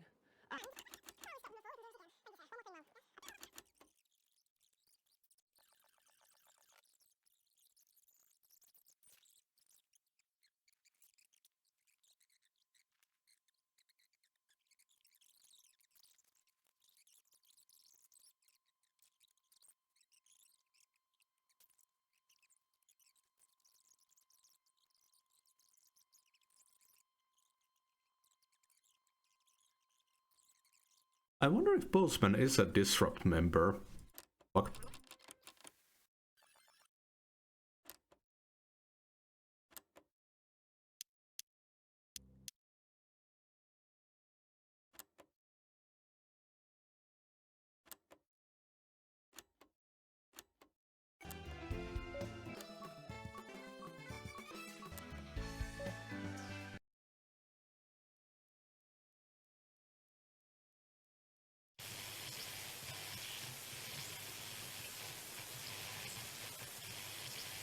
Oh? What? Play it. They didn't play it. Well done, Alex. Oh fuck, because I didn't... Wait.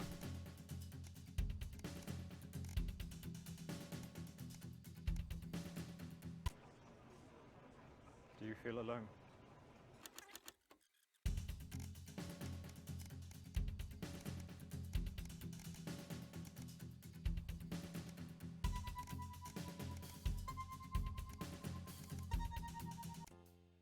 Well, before we join Megan...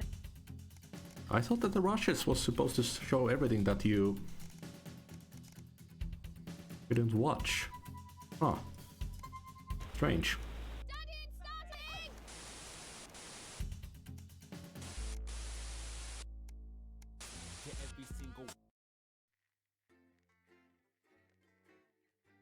This looks interesting.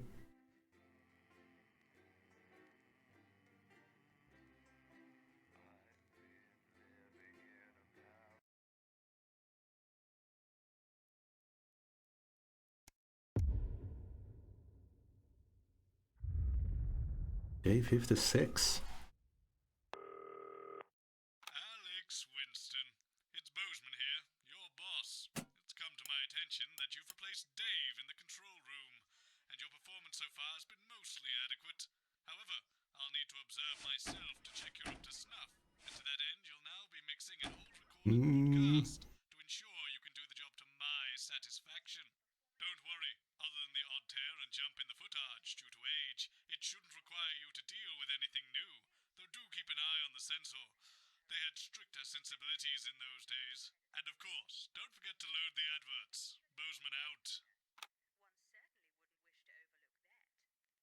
I'm not looking forward to that one labeled Whiteys. That sounds very bad.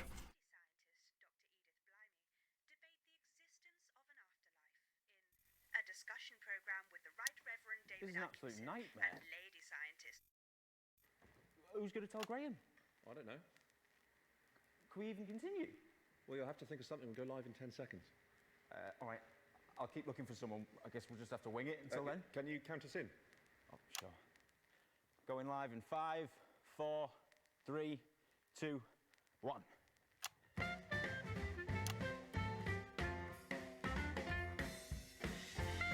Live from the capital, it's the St Fanny's Hospital's TV fundraiser for dying children. And please welcome your host. It's the Dreamboat, Graham Bannon. Hello, it only is. Hello, it's Mr. Bannon. Got one of them.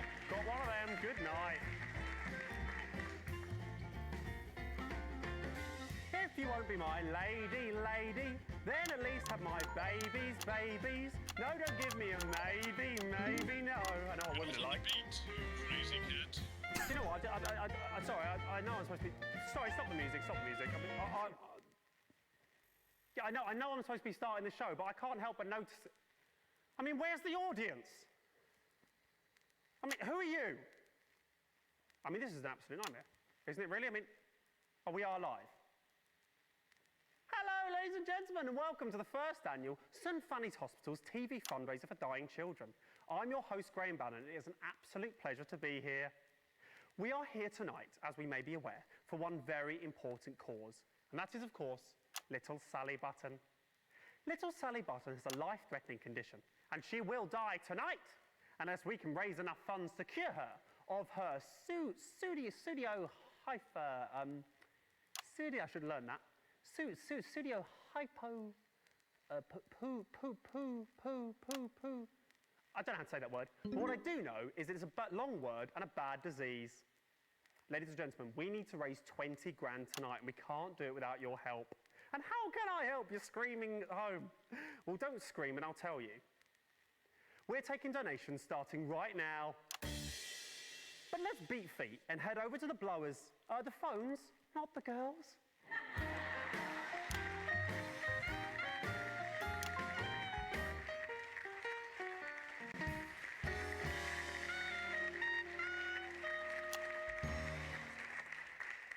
Hello, ladies. Good evening, Graham. Tell you something, ladies. Those are some classy chassis, if you don't mind me saying so. All right. So, girls, would one of you kitty cats please let the viewers at home know exactly why you're here this evening? Yes, us kitty cats will be taking calls from across the country to raise money for this little girl. If you would like to donate, no matter how large or small, please ring now. I'll tell you, I'll be giving you a ring later. An engagement ring if you play your cards right. Now, that was a zinger. If I do a zing, I play the sound. Yeah, that's it. I'll check in with you later. It's time to have a look at how much money we're starting off with tonight. Using state-of-the-art technology we can track up to the second exactly how much money's been raised from your donations. Without further ado, ladies and gentlemen, let's have a look at how much we're starting off with tonight. Oh no.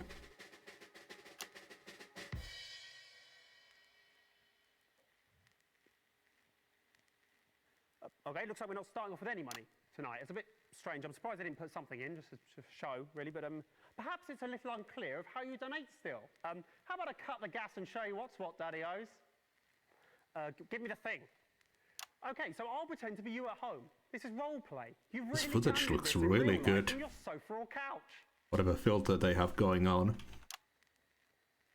It's ringing, so Hello, who am I speaking to, please? Hello, you're speaking to Barbara at the phone desk. Hello, Barbara at the phone desk. You have a beautiful voice. Ah, that burn. Okay. I'd like to donate a tenner, please. I'm finding it hard to hear you. Your phone doesn't actually work. You're going to have to be louder. I'd like to donate a tenner, please. Thank you, sir. What a generous donation. May I ask who's calling? You don't have to do that, do you? You know who's calling down you. It's Graham Bannon.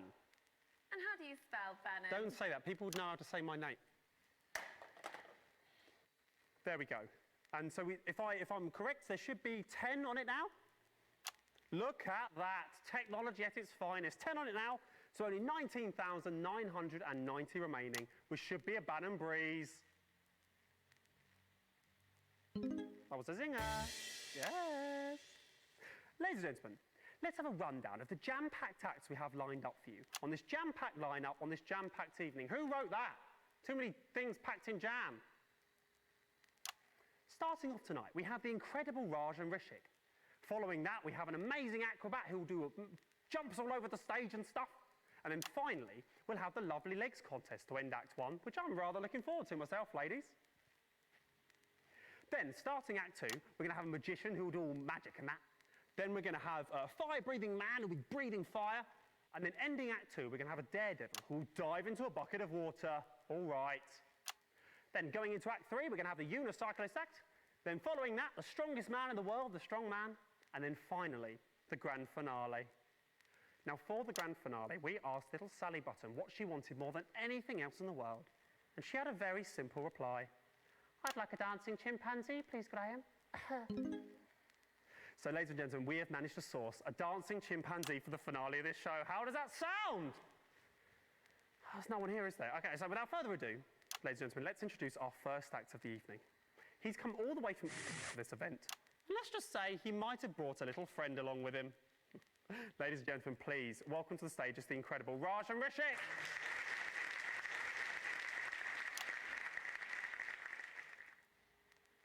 As I said, it is Rajan Rishik. To the stage.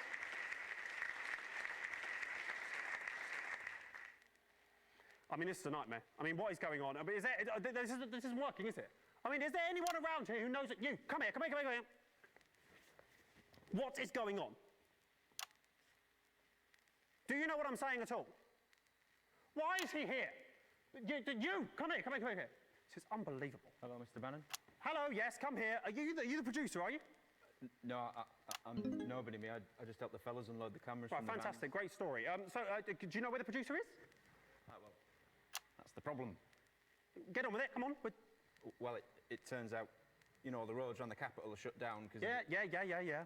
Well, it turns out the producer, the director, most of the acts and also all of the audience are on the same bus heading in, and now they're stuck somewhere near Jamstable. Are you seriously telling me there's no one else around here who can sort this mess out? He's pretty good at organising. No, well, no, obviously not.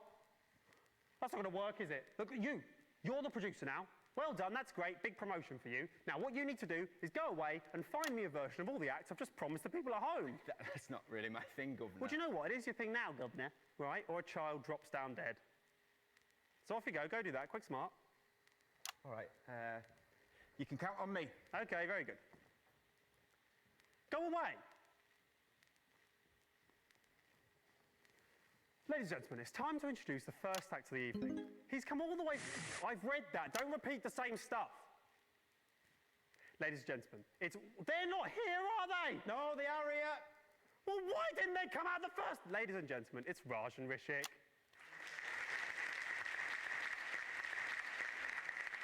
Where's the bacon?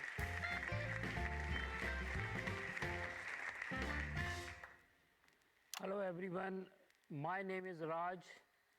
And you might be asking, where is Rishik? So here he is. What's your name? Rishik? And what do you do? I am working in banking. That's interesting. No, it isn't. Okay, you have anything else to say? No? Thank you for your honesty. Have you finished? Am I finished? Yes, I'm finished. Okay, ladies and gentlemen, Rajan Rishik, play the sound for applause. We don't have anyone here. Okay. Well, fantastic, I think. So well done, Raj. So I know a little birdie told me you travelled in all the way from just for this event. No, we cycled here. Rishik was cycling and I was sitting in the basket. Oh, right. Oh, yeah, now they laugh. Great joke. Is he a good cyclist, is he, Rishik? Why are you asking me? You can ask him. I'll ask him. Okay, that's setting something up. Okay, Rishik, are you a good cyclist, mate? Why are you talking to him? He's only puppet. Don't set a joke up with that if you're not going to follow it through. That ruins it, doesn't it? You farted. Graham farted. I didn't fart. He made the sound out of his mouth. He made the... Stop doing We have to censor fart. Okay? Yes, you should be disappointed. Get off the stage.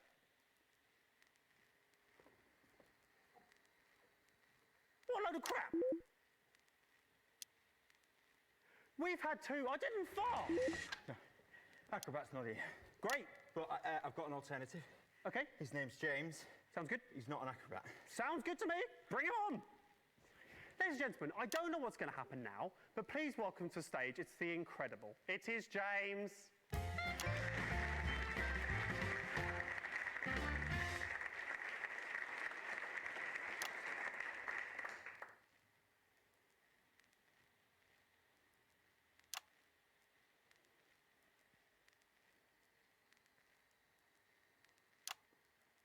Hello. Hello. Oh. I was just walking past the theatre when that guy came up to me and said, hello, we've got the perfect job for you. All you have to do is stand on stage, we'll pay you. Something like that. Tell you what, I'll level with you here, James. We were expecting an acrobatic act now. Oh, right. Damn. Yes, damn indeed, damn indeed. Tell me, James, can you do acrobatics by any chance? No, I can't. No, I haven't since school. That'll be fine.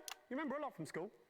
Ladies and gentlemen, for your viewing pleasure, this acrobat James will now perform for you a series of double backflips. There's no way I can do that. Oh, well, do some cartwheels. I'm not going to do any cartwheels. But here's a job for you instead. Sweeping up the corpse of a dead girl. Start the music, please. Come on.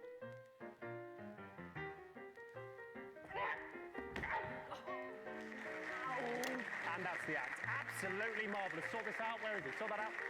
Absolutely marvellous. Well done there. I'm sure we'll be seeing a lot more of James in the future. Good job there. Well done. That really worked out well. Worked out a treat. Yes, get off the stage.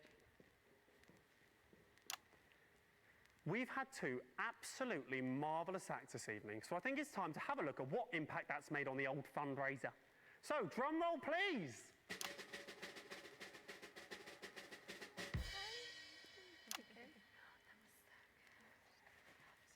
Okay, looks like we still haven't made any money at all. That's a bit surprising.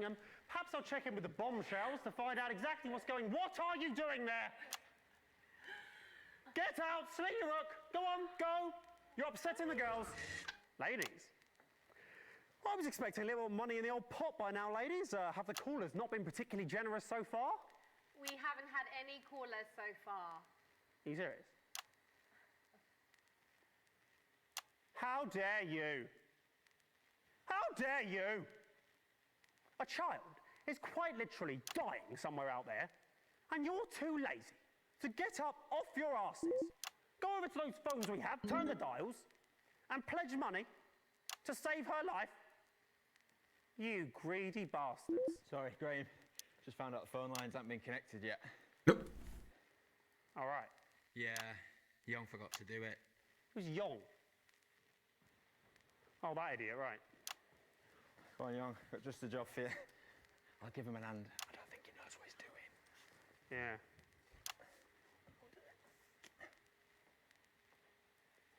Ladies and gentlemen, I can offer only my greatest apologies. My outburst just now was directed at you, when it should, of course, have been directed at Young.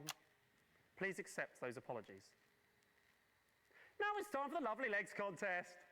What better way to end tonight's programme, the first part of tonight's programme, than with a display of beauty and talent? I don't want to talk to him, you ask him. So for your viewing pleasure, these 10 out of 10s will be modelling the latest in fashionable swimwear. Graham? Not now, love. I'm speaking to camera. Graham, Donna's not here. So what? Well, we need 4 of us for the routine, so We'll do the routine with 3 of you. I'll do it with 3. Well... Does anyone else around here know it? Well, he was watching us rehearse earlier. Oh, was he? That's very interesting. Little pervert. Tell you what, slap a costume on and stick him at the back. That'll teach him. He doesn't know what's coming. Ladies and gentlemen, when I was told... Phones are fixed. Great, sit there and take calls. When I was told that I'd be judging the best legs out of a group of young, attractive women, I said, where do I sign? Well, I did sign, and that time is now. The time to look at women and judge them. Ladies and gentlemen, the first lovely lady to the stage is Barbara. Now, Barbara plays for the local women's amateur football team, so she can quite often be seen getting down and dirty of a Sunday lunchtime. I think it's fair to say this girl has seen more than her fair share of tackles. Linda's up next. standing So fucking awkward. as she can quite often be seen on a balmy summer's evening, tending to her petunias and trimming a bush. Deborah's up next.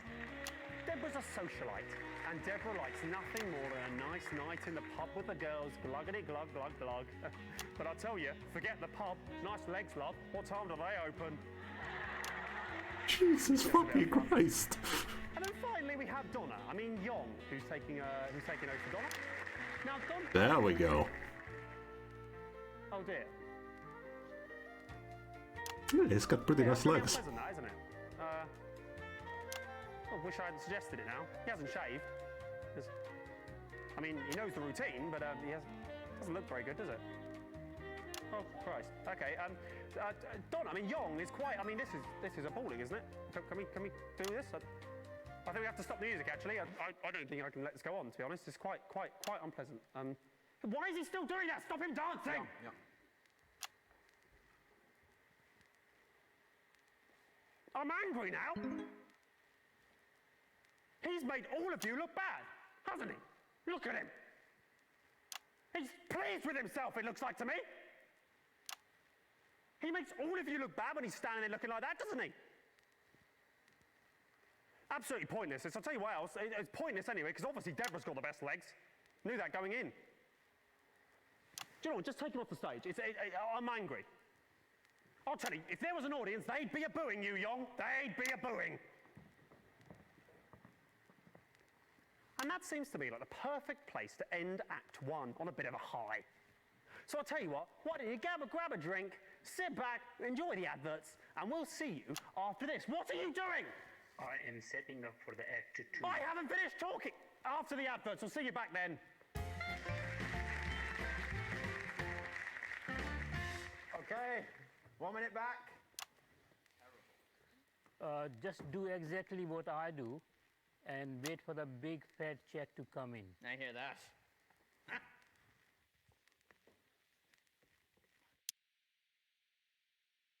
Wow.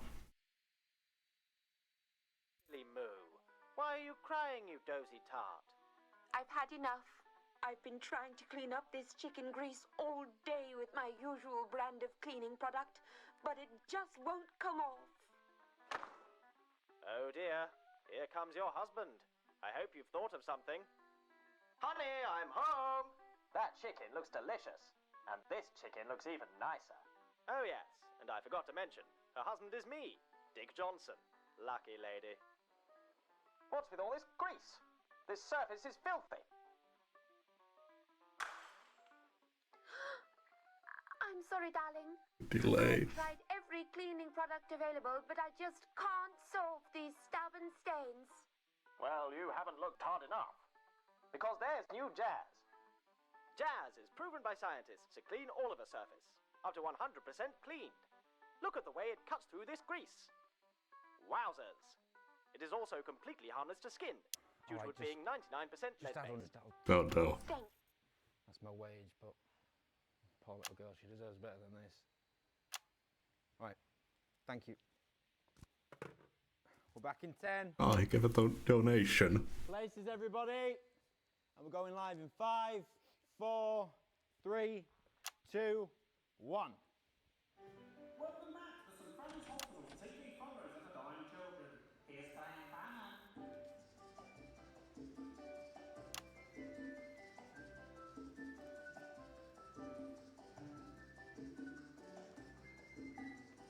Now you've got it, Daddy-o.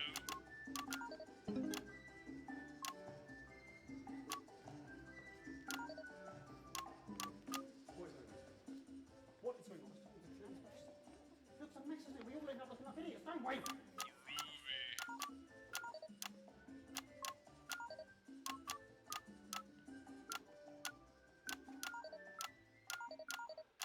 My talents are wasted here. I was pressing that randomly. To the St. Fanny's Hospital's annual TV fundraiser for dying children. It's nice to be back.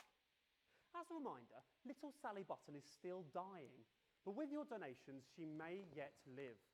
Let's have a little look about how much money has been raised while the adverts have been Oh, he playing. gave 100. That's so much money back in the day. That's brilliant. brilliant. We've made 100 goals. That's amazing. Yes, very good. And who do we have to thank for these donations? One very generous donor, actually. Fantastic. Well, tell me their names so I can thank them live on national television. I don't actually know his name.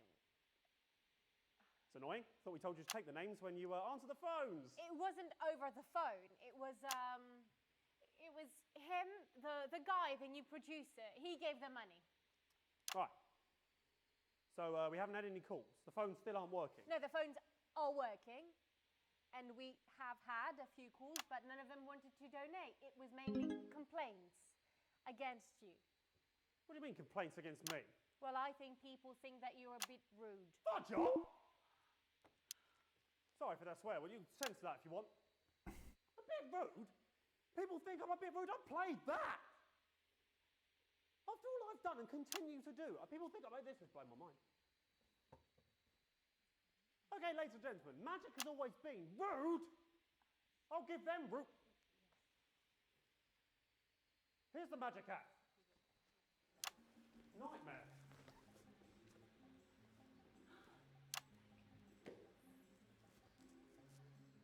Hello everyone, I am the magician, the great Bamboozle.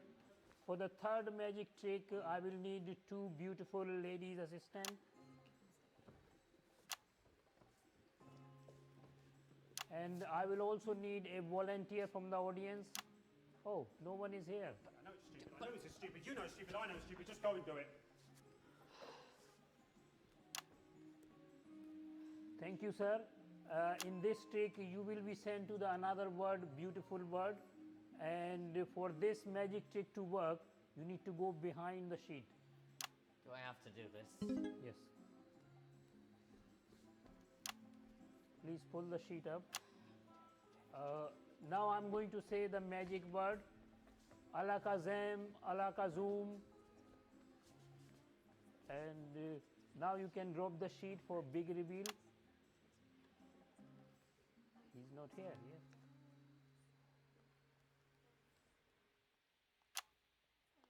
You can take the sheet. Ladies and gentlemen, I am not happy. I'm not happy at all. I don't know if it's clear what happened there. I think it is. That's Raj. I'm not Rose, I'm the great Bamboozle. Right, well that's not true, is it? There are lots of surprises, lots of misdirection in Get off the magic. stage. Get off the stage right now.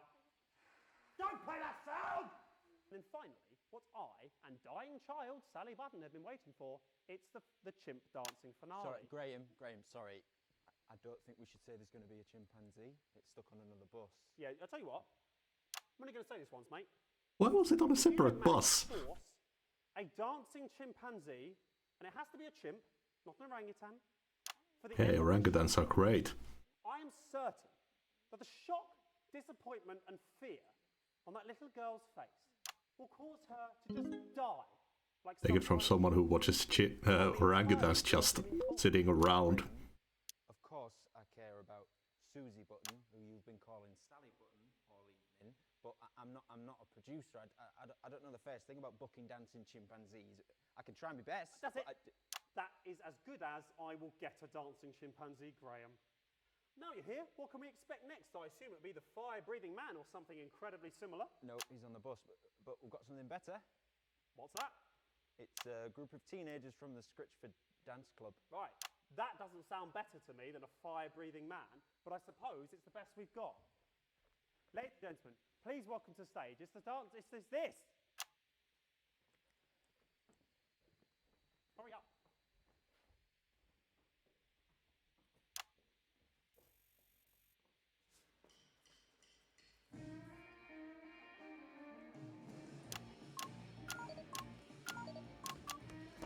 That's an edit Papa can dance to.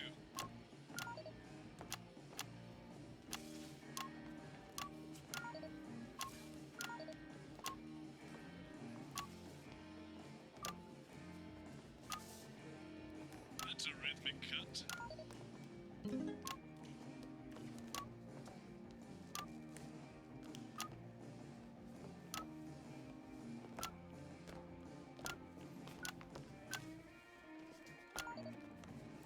We're not in time with the hip tune.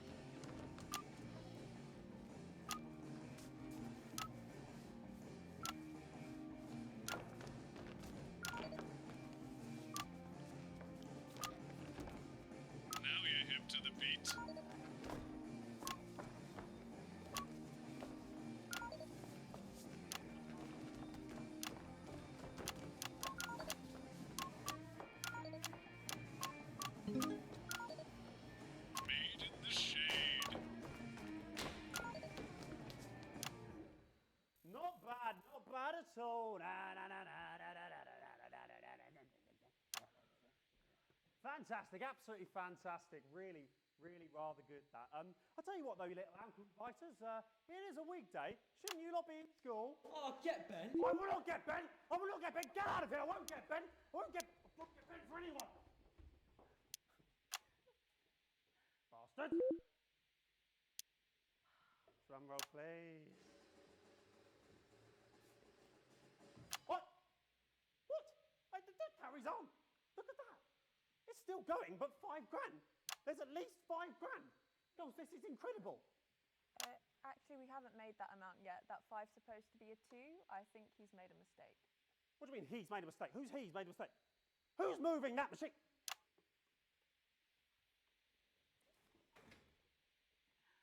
What? It's you! It's Young!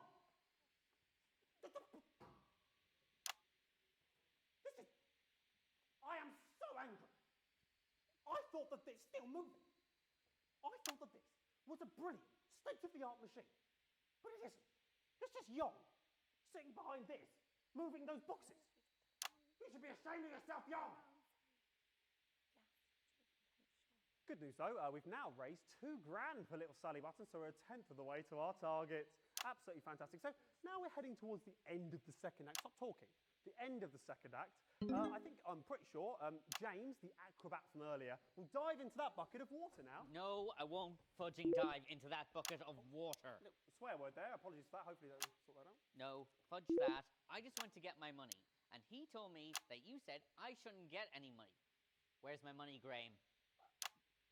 Well, what's happened there is that he's lying. He's not lying. That guy is the only one who gives a crap what is going to happen to that girl. You, Graham, are a drip. How dare you? I'm trying to save a kid's life here.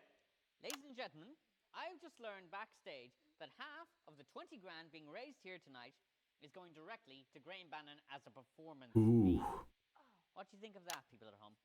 It's a fudging disgrace. I think, ladies and gentlemen, right now, live on stage, Graham should agree to donate his entire fee to Susie Button's family. How about it, Graham? How much you actually care about Susie's life? Ah, that's a difficult one. Now, of course, I care about the life of the child, but I'm also pretty sure that the viewers at home want the talent to get paid fairly for their work. Actually, I have someone on the phone right now that says they don't want you to make any money from this. Yes, me too. I'm hearing Graham's a dork, Graham's selfish, Graham's cruising for a bruising. Yes, basically all my callers are saying Graham's a twat. So,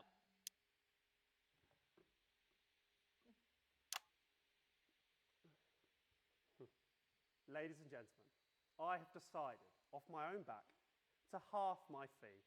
5,000 Wow. and 5,000 for Graham Bannon. nope, that's baloney. Graham, if you care and don't want people at home to think you're spineless, you'll give it all to Susie.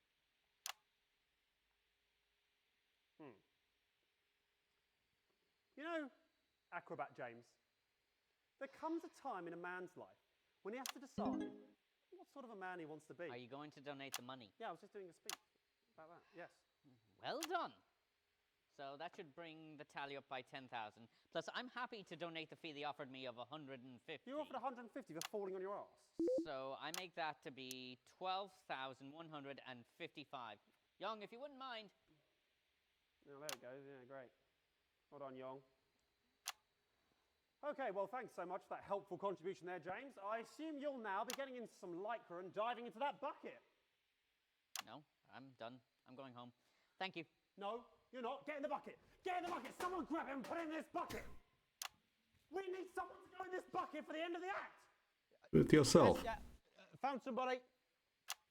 This is a nightmare. Oh, here he is. Right, great. Okay, so now, ladies and gentlemen, for your viewing pleasure, this knucklehead will now dive off of this ladder into this bucket of water. That's empty. Off you go. That's good. Great. Now, in the bucket. Graham, that's not tall enough. There's no water in the bucket. I don't care. I don't care if he breaks his neck. Come on, get in. Come on. Young, You need to go in there. Young, just pretend. Get in that bucket. Come on. Don't Get in that don't bucket. shake the ladder, Graham. That's not... And there we go. He's ruined that, hasn't he? What a shame. Well, there we go. that's the end of Act 2. We'll see you back after the adverts. Fantastic. Back in 1 minute. What a knobhead. Does anybody know first aid? Yes, my dad's a doctor. Is he gonna die?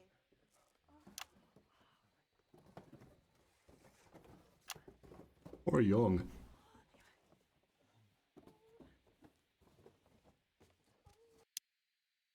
Hey, what are you smoking there, Johnny? What, this? It's just my regular brand of cigarette. Ain't nothing special. You're telling me you don't smoke Lion cigarettes? Well, how could I? I never heard of Lion cigarettes. How'd you like to try one? Well, why bother? The taste of Lion cigarettes can't be that different from my regular brand. You're talking crap, Johnny. Lion cigarettes are proven by medical science, too. Make you up to 51% more intelligent. Make you 70% more attractive to women or homosexual men. And finally, make you fitter and healthier. You might have heard that cigarettes give you cancer. Well, not Lion cigarettes. In fact, they'll decrease your chances by 100%. Give it a try, guy.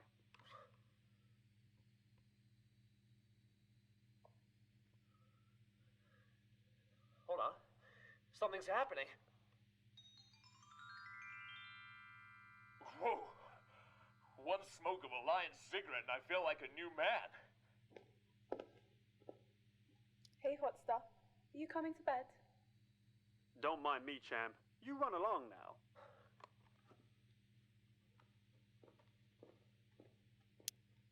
Lion cigarettes. Okay, we're back on in 10. He's still unconscious.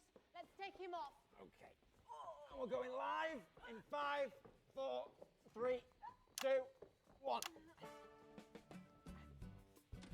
Welcome back to the St Fanny's Hospital's TV fundraiser for dying children. Graham Bannon is still here.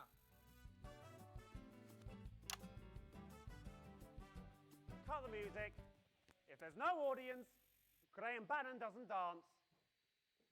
Hello and welcome to the third part of the St Fanny's Hospital's annual... well, it's not annual. They're not going to do another one, are they? TV fundraiser for dying children. And dying national television, it seems.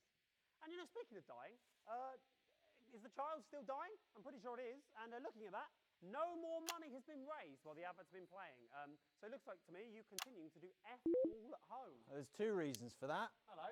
1, we don't have anybody in the role backstage looking after Young, who you pushed off the ladder. Pretty sure he fell. And secondly, we don't have the guy who changes the counter anymore. You pushed him off the ladder. Tell you what, do I have to do everything? You go back there, grab Young, bring him back in, put him over there, grab the girls, put them on the table. Then they can all do their stuff. Young can sit there twiddling his boxes. Graham, he's only just woken up and his neck might be broken. Doesn't have to move his neck. Look, my neck stays perfectly still. Go and get him. I mean, that is unless you don't care about Sally Button. I mean, I assume you'll be donating your fee too. Yeah, I was the first to do it, Graham, about 20 minutes ago. Get off and get them. No more long speeches. Bloody Northerners. Oh.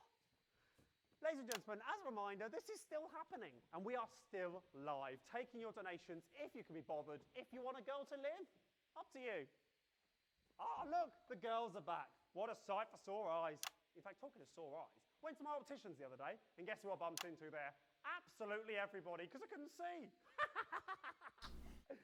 They got a laugh, haven't you, girls? You're a pig. All right, so let's have another act. Any more acts? Anyone who's not stuck on a fudging bus or something? Oh, look, the strippers arrived. Oh, God. Keep him over there. Okay, right, we need something else now, don't we? We need an act or something. Girls, any callers we can put through? Actually, I have someone on the phone right now you might like to speak to. Absolutely fantastic. Put them through. And on top of that, he's been rather horrible to that little boy. She sounds about 100. Hello there and welcome. Welcome to the show. What's your name, please? Who's that? It's Graham Bannon. You're horrible. Why has she been put through? Don't put one through to think I'm horrible, obviously. That might be a bit difficult. This is so crazy. Everything I've done for all these people. I'm still here. Why is she still there? Cut her off! We're not putting any more through. We're having another act. Hello? Who is that? Stop putting people through! Alright, I'd like to donate a tenner, please. Aha. We have a serious gentleman on now. Hello, sir. Did you say you'd like to donate a tenner? Hey, that's right. I'd like to donate a tenner. A tenner to the fund to stop Graham Bannon being on TV. No, don't play the laugh sound. It wasn't funny. Oh, so you think you can do better, do you? Hey, that's right. Okay. The stage is yours. Go on. Tell a joke. Tell a wee joke. Alright, I'll do the joke. How many Graham Bannon does it take to screw in the light bulb? Something like this. That depends on the fee. No! The joke was horrible. The joke was horrible. No! We're not having horrible jokes. We're not doing any more of that. We're not having any more callers. I think they're stupid and also they seem drunk to me. Right, what's next? We need another act. Where's the next act? We have sorted the monkey problem. This is brilliant. This is brilliant news, Raj. Bring it on. He's very shy. That's fine. That's fine. We can be. We're fine. Bring it on. It won't everyone to close the eyes for big reveal. Okay, right. Everyone, close your eyes for the big reveal. Don't ruin this, girls. Close your eyes. We are ready. It's very big. Okay. You can open your eyes now. Okay. It's very strong. It's carrying me on its back, and it has banana. It's offering banana to you.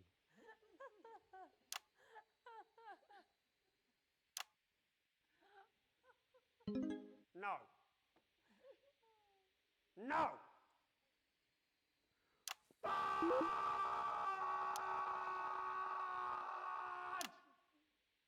Fudge! No! That is not a real monkey. That is not a real banana, is it? And these are not your legs. Ouch. Ouch! Get off the stage, I'll give you ouch! Right, we need something else. It's time for another act. This is the best.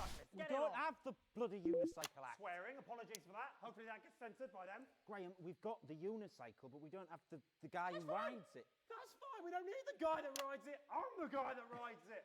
Bring it on. Graham, Bring I the don't damn think thing. you should I try. don't care what you think. Bring it on. Bring it on, bring it on, bring it on. No. Ladies and gentlemen, for your pleasure, I will now be performing for you the unicycle act. Can I have a volunteer? No one's here.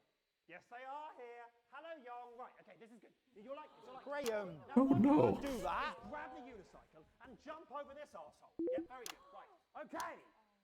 Start the music. Drum roll, please. It's gonna be good, Young. Protect your face, mate. Okay, and here we go. Oh, shit. Oh, shit. Oh, my arm. Oh, God. Okay. That's not it. Okay, well, that's the act, I think. Ow. I don't think I can do that again. That's the act. I suppose that's what happens if you pay peanuts. You get monkeys. Well, don't you know what? You don't always get monkeys, do you? Sometimes you just get someone wearing half a monkey costume where it looks like their legs are the monkey's legs, which apparently is just as good. So great. Okay, so we need another act, don't we? We need somebody else on here doing something. Do we have the strong man? That's what it says on the auto cue, the strong man. Oh, look! Oh, sorry, I don't want to be in the way of this. It's Raj, isn't it, again? And he's doing that. Is that good? Is that entertaining? It's having a fucking mental breakdown. Raj doing that, laughing. Is this going to save a child's life? And speaking of saving a child's life, are we doing that? Has any more money been raised? How much more money's been raised? It's actually gone down a bit. People are asking for the money back, and I think you're scaring them. That's fine. That's absolutely fine. Come on, do what you're getting paid to update the score. Come on, put it down. Great. So the money pops down and still less money. So even more to raise for the girl in the next 5 minutes. Brilliant. Right, what we need is to do a get-rich-quick scheme. Who's got some ideas? I've got an idea. Just had it. Looking at these ladies. Lovely. I know what. Let's set up a little kissing booth. Nice little table, nice little cloth, little bit of lipstick. Sounds good to me. £10 a pop, right? I'm sure these lads would like it. They've been ogling them all evening, the perverts. That sounds good to me. Right. So, how much for a kiss, ladies? No, Graham, you're bleeding. Just, don't be such a tease. Go on, Linda. Pucker up, darling.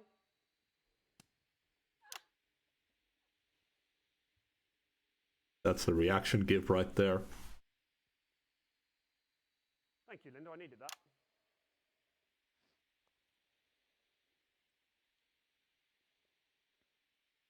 Okay, well, that has gone wrong. That has gone awry.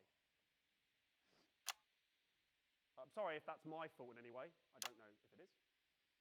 I think I know whose fault that might be. But there we go. What a shame. What a shame. I'll level with you. it's looking unlikely we're going to make the money. Haven't got long left.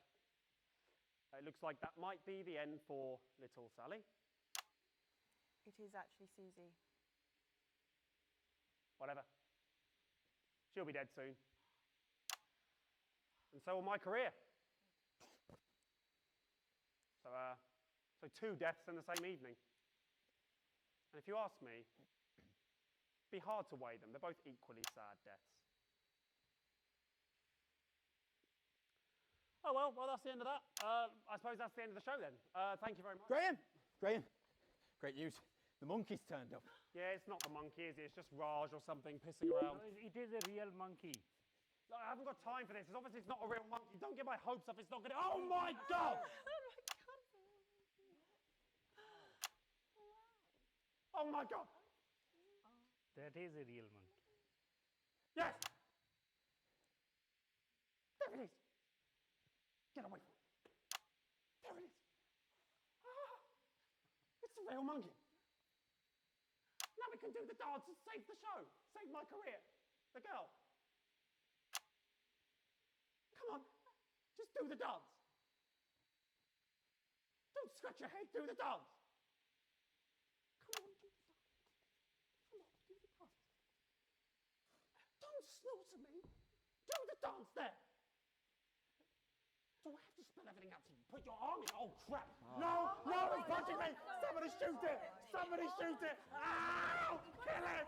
Enough! I've had enough. I'm the producer. I'm in charge. I want everyone to stop and listen to me. We've forgotten what's important here. Little girl's life's on the line. We're all acting like children. Listen up. Do as you're told. Linda, Deborah, Barbara and Raj, get on the phones. We've still got enough time to get some donations, but we need all hands on deck. Young, I know you don't understand what I'm saying, but we will get you to a hospital as soon as the show is finished. Just hang in a little bit longer, okay? Yeah, that's fine. And you, Mr. Bannon, people used to look up to you as the face of national television. Look at you now, eh? You're full of crap. You better pull yourself together, son, because chimps don't dance for bastards. We're all here working together as a team to try and save somebody's life. Apologise to him and ask him nicely to finish the show.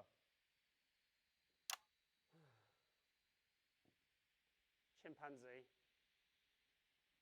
please, will you do your little dance to save the life of young Susie? Oh, there we go. That wasn't so hard, was it? Now, the little girl's life is on the line, and I've got just the job for you. Please donate to this worthwhile cause. We really can do some good here. It's like my old man used to say, you can keep your money in your pocket, but people will call you a stingy cunt. Ladies and gentlemen, I'm Peter Clement, television producer, here to tell you that if we work together as a team, anything's possible. And that is a Peter Clement promise. Thank you and good night. Oh. Take it away. That was Peter Clement.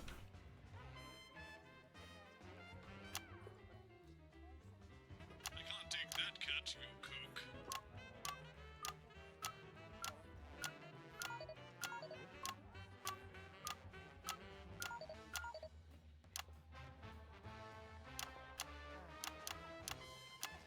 No, you goofed that one.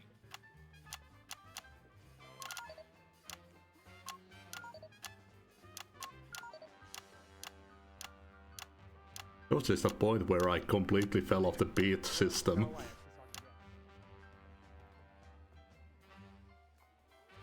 not in time, you square. Okay, that's the end. Absolutely fantastic. That's the end. Ladies and gentlemen, thank you very much. Good night. Right. Down the pub. Pints on, Peter, eh? How about that? What a glorious day. We did it. Turns out, if you work as a team, you can do anything.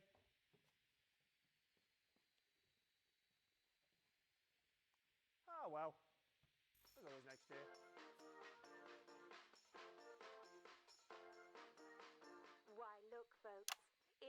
Television's Graham Bannon, and he's taking the brand new Mega MK7 convertible out for a spin. How's the ride, Graham?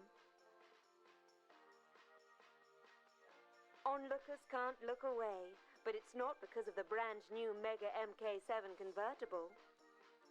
It's because of Graham's pearly white. Oh, it's toothpaste ad. Okay. You see, Graham Bannon brushes with Whitey's dental cream. Oh, that was my first A+ broadcast. Soon as I finished the campaign. That has to be my favorite broadcast though.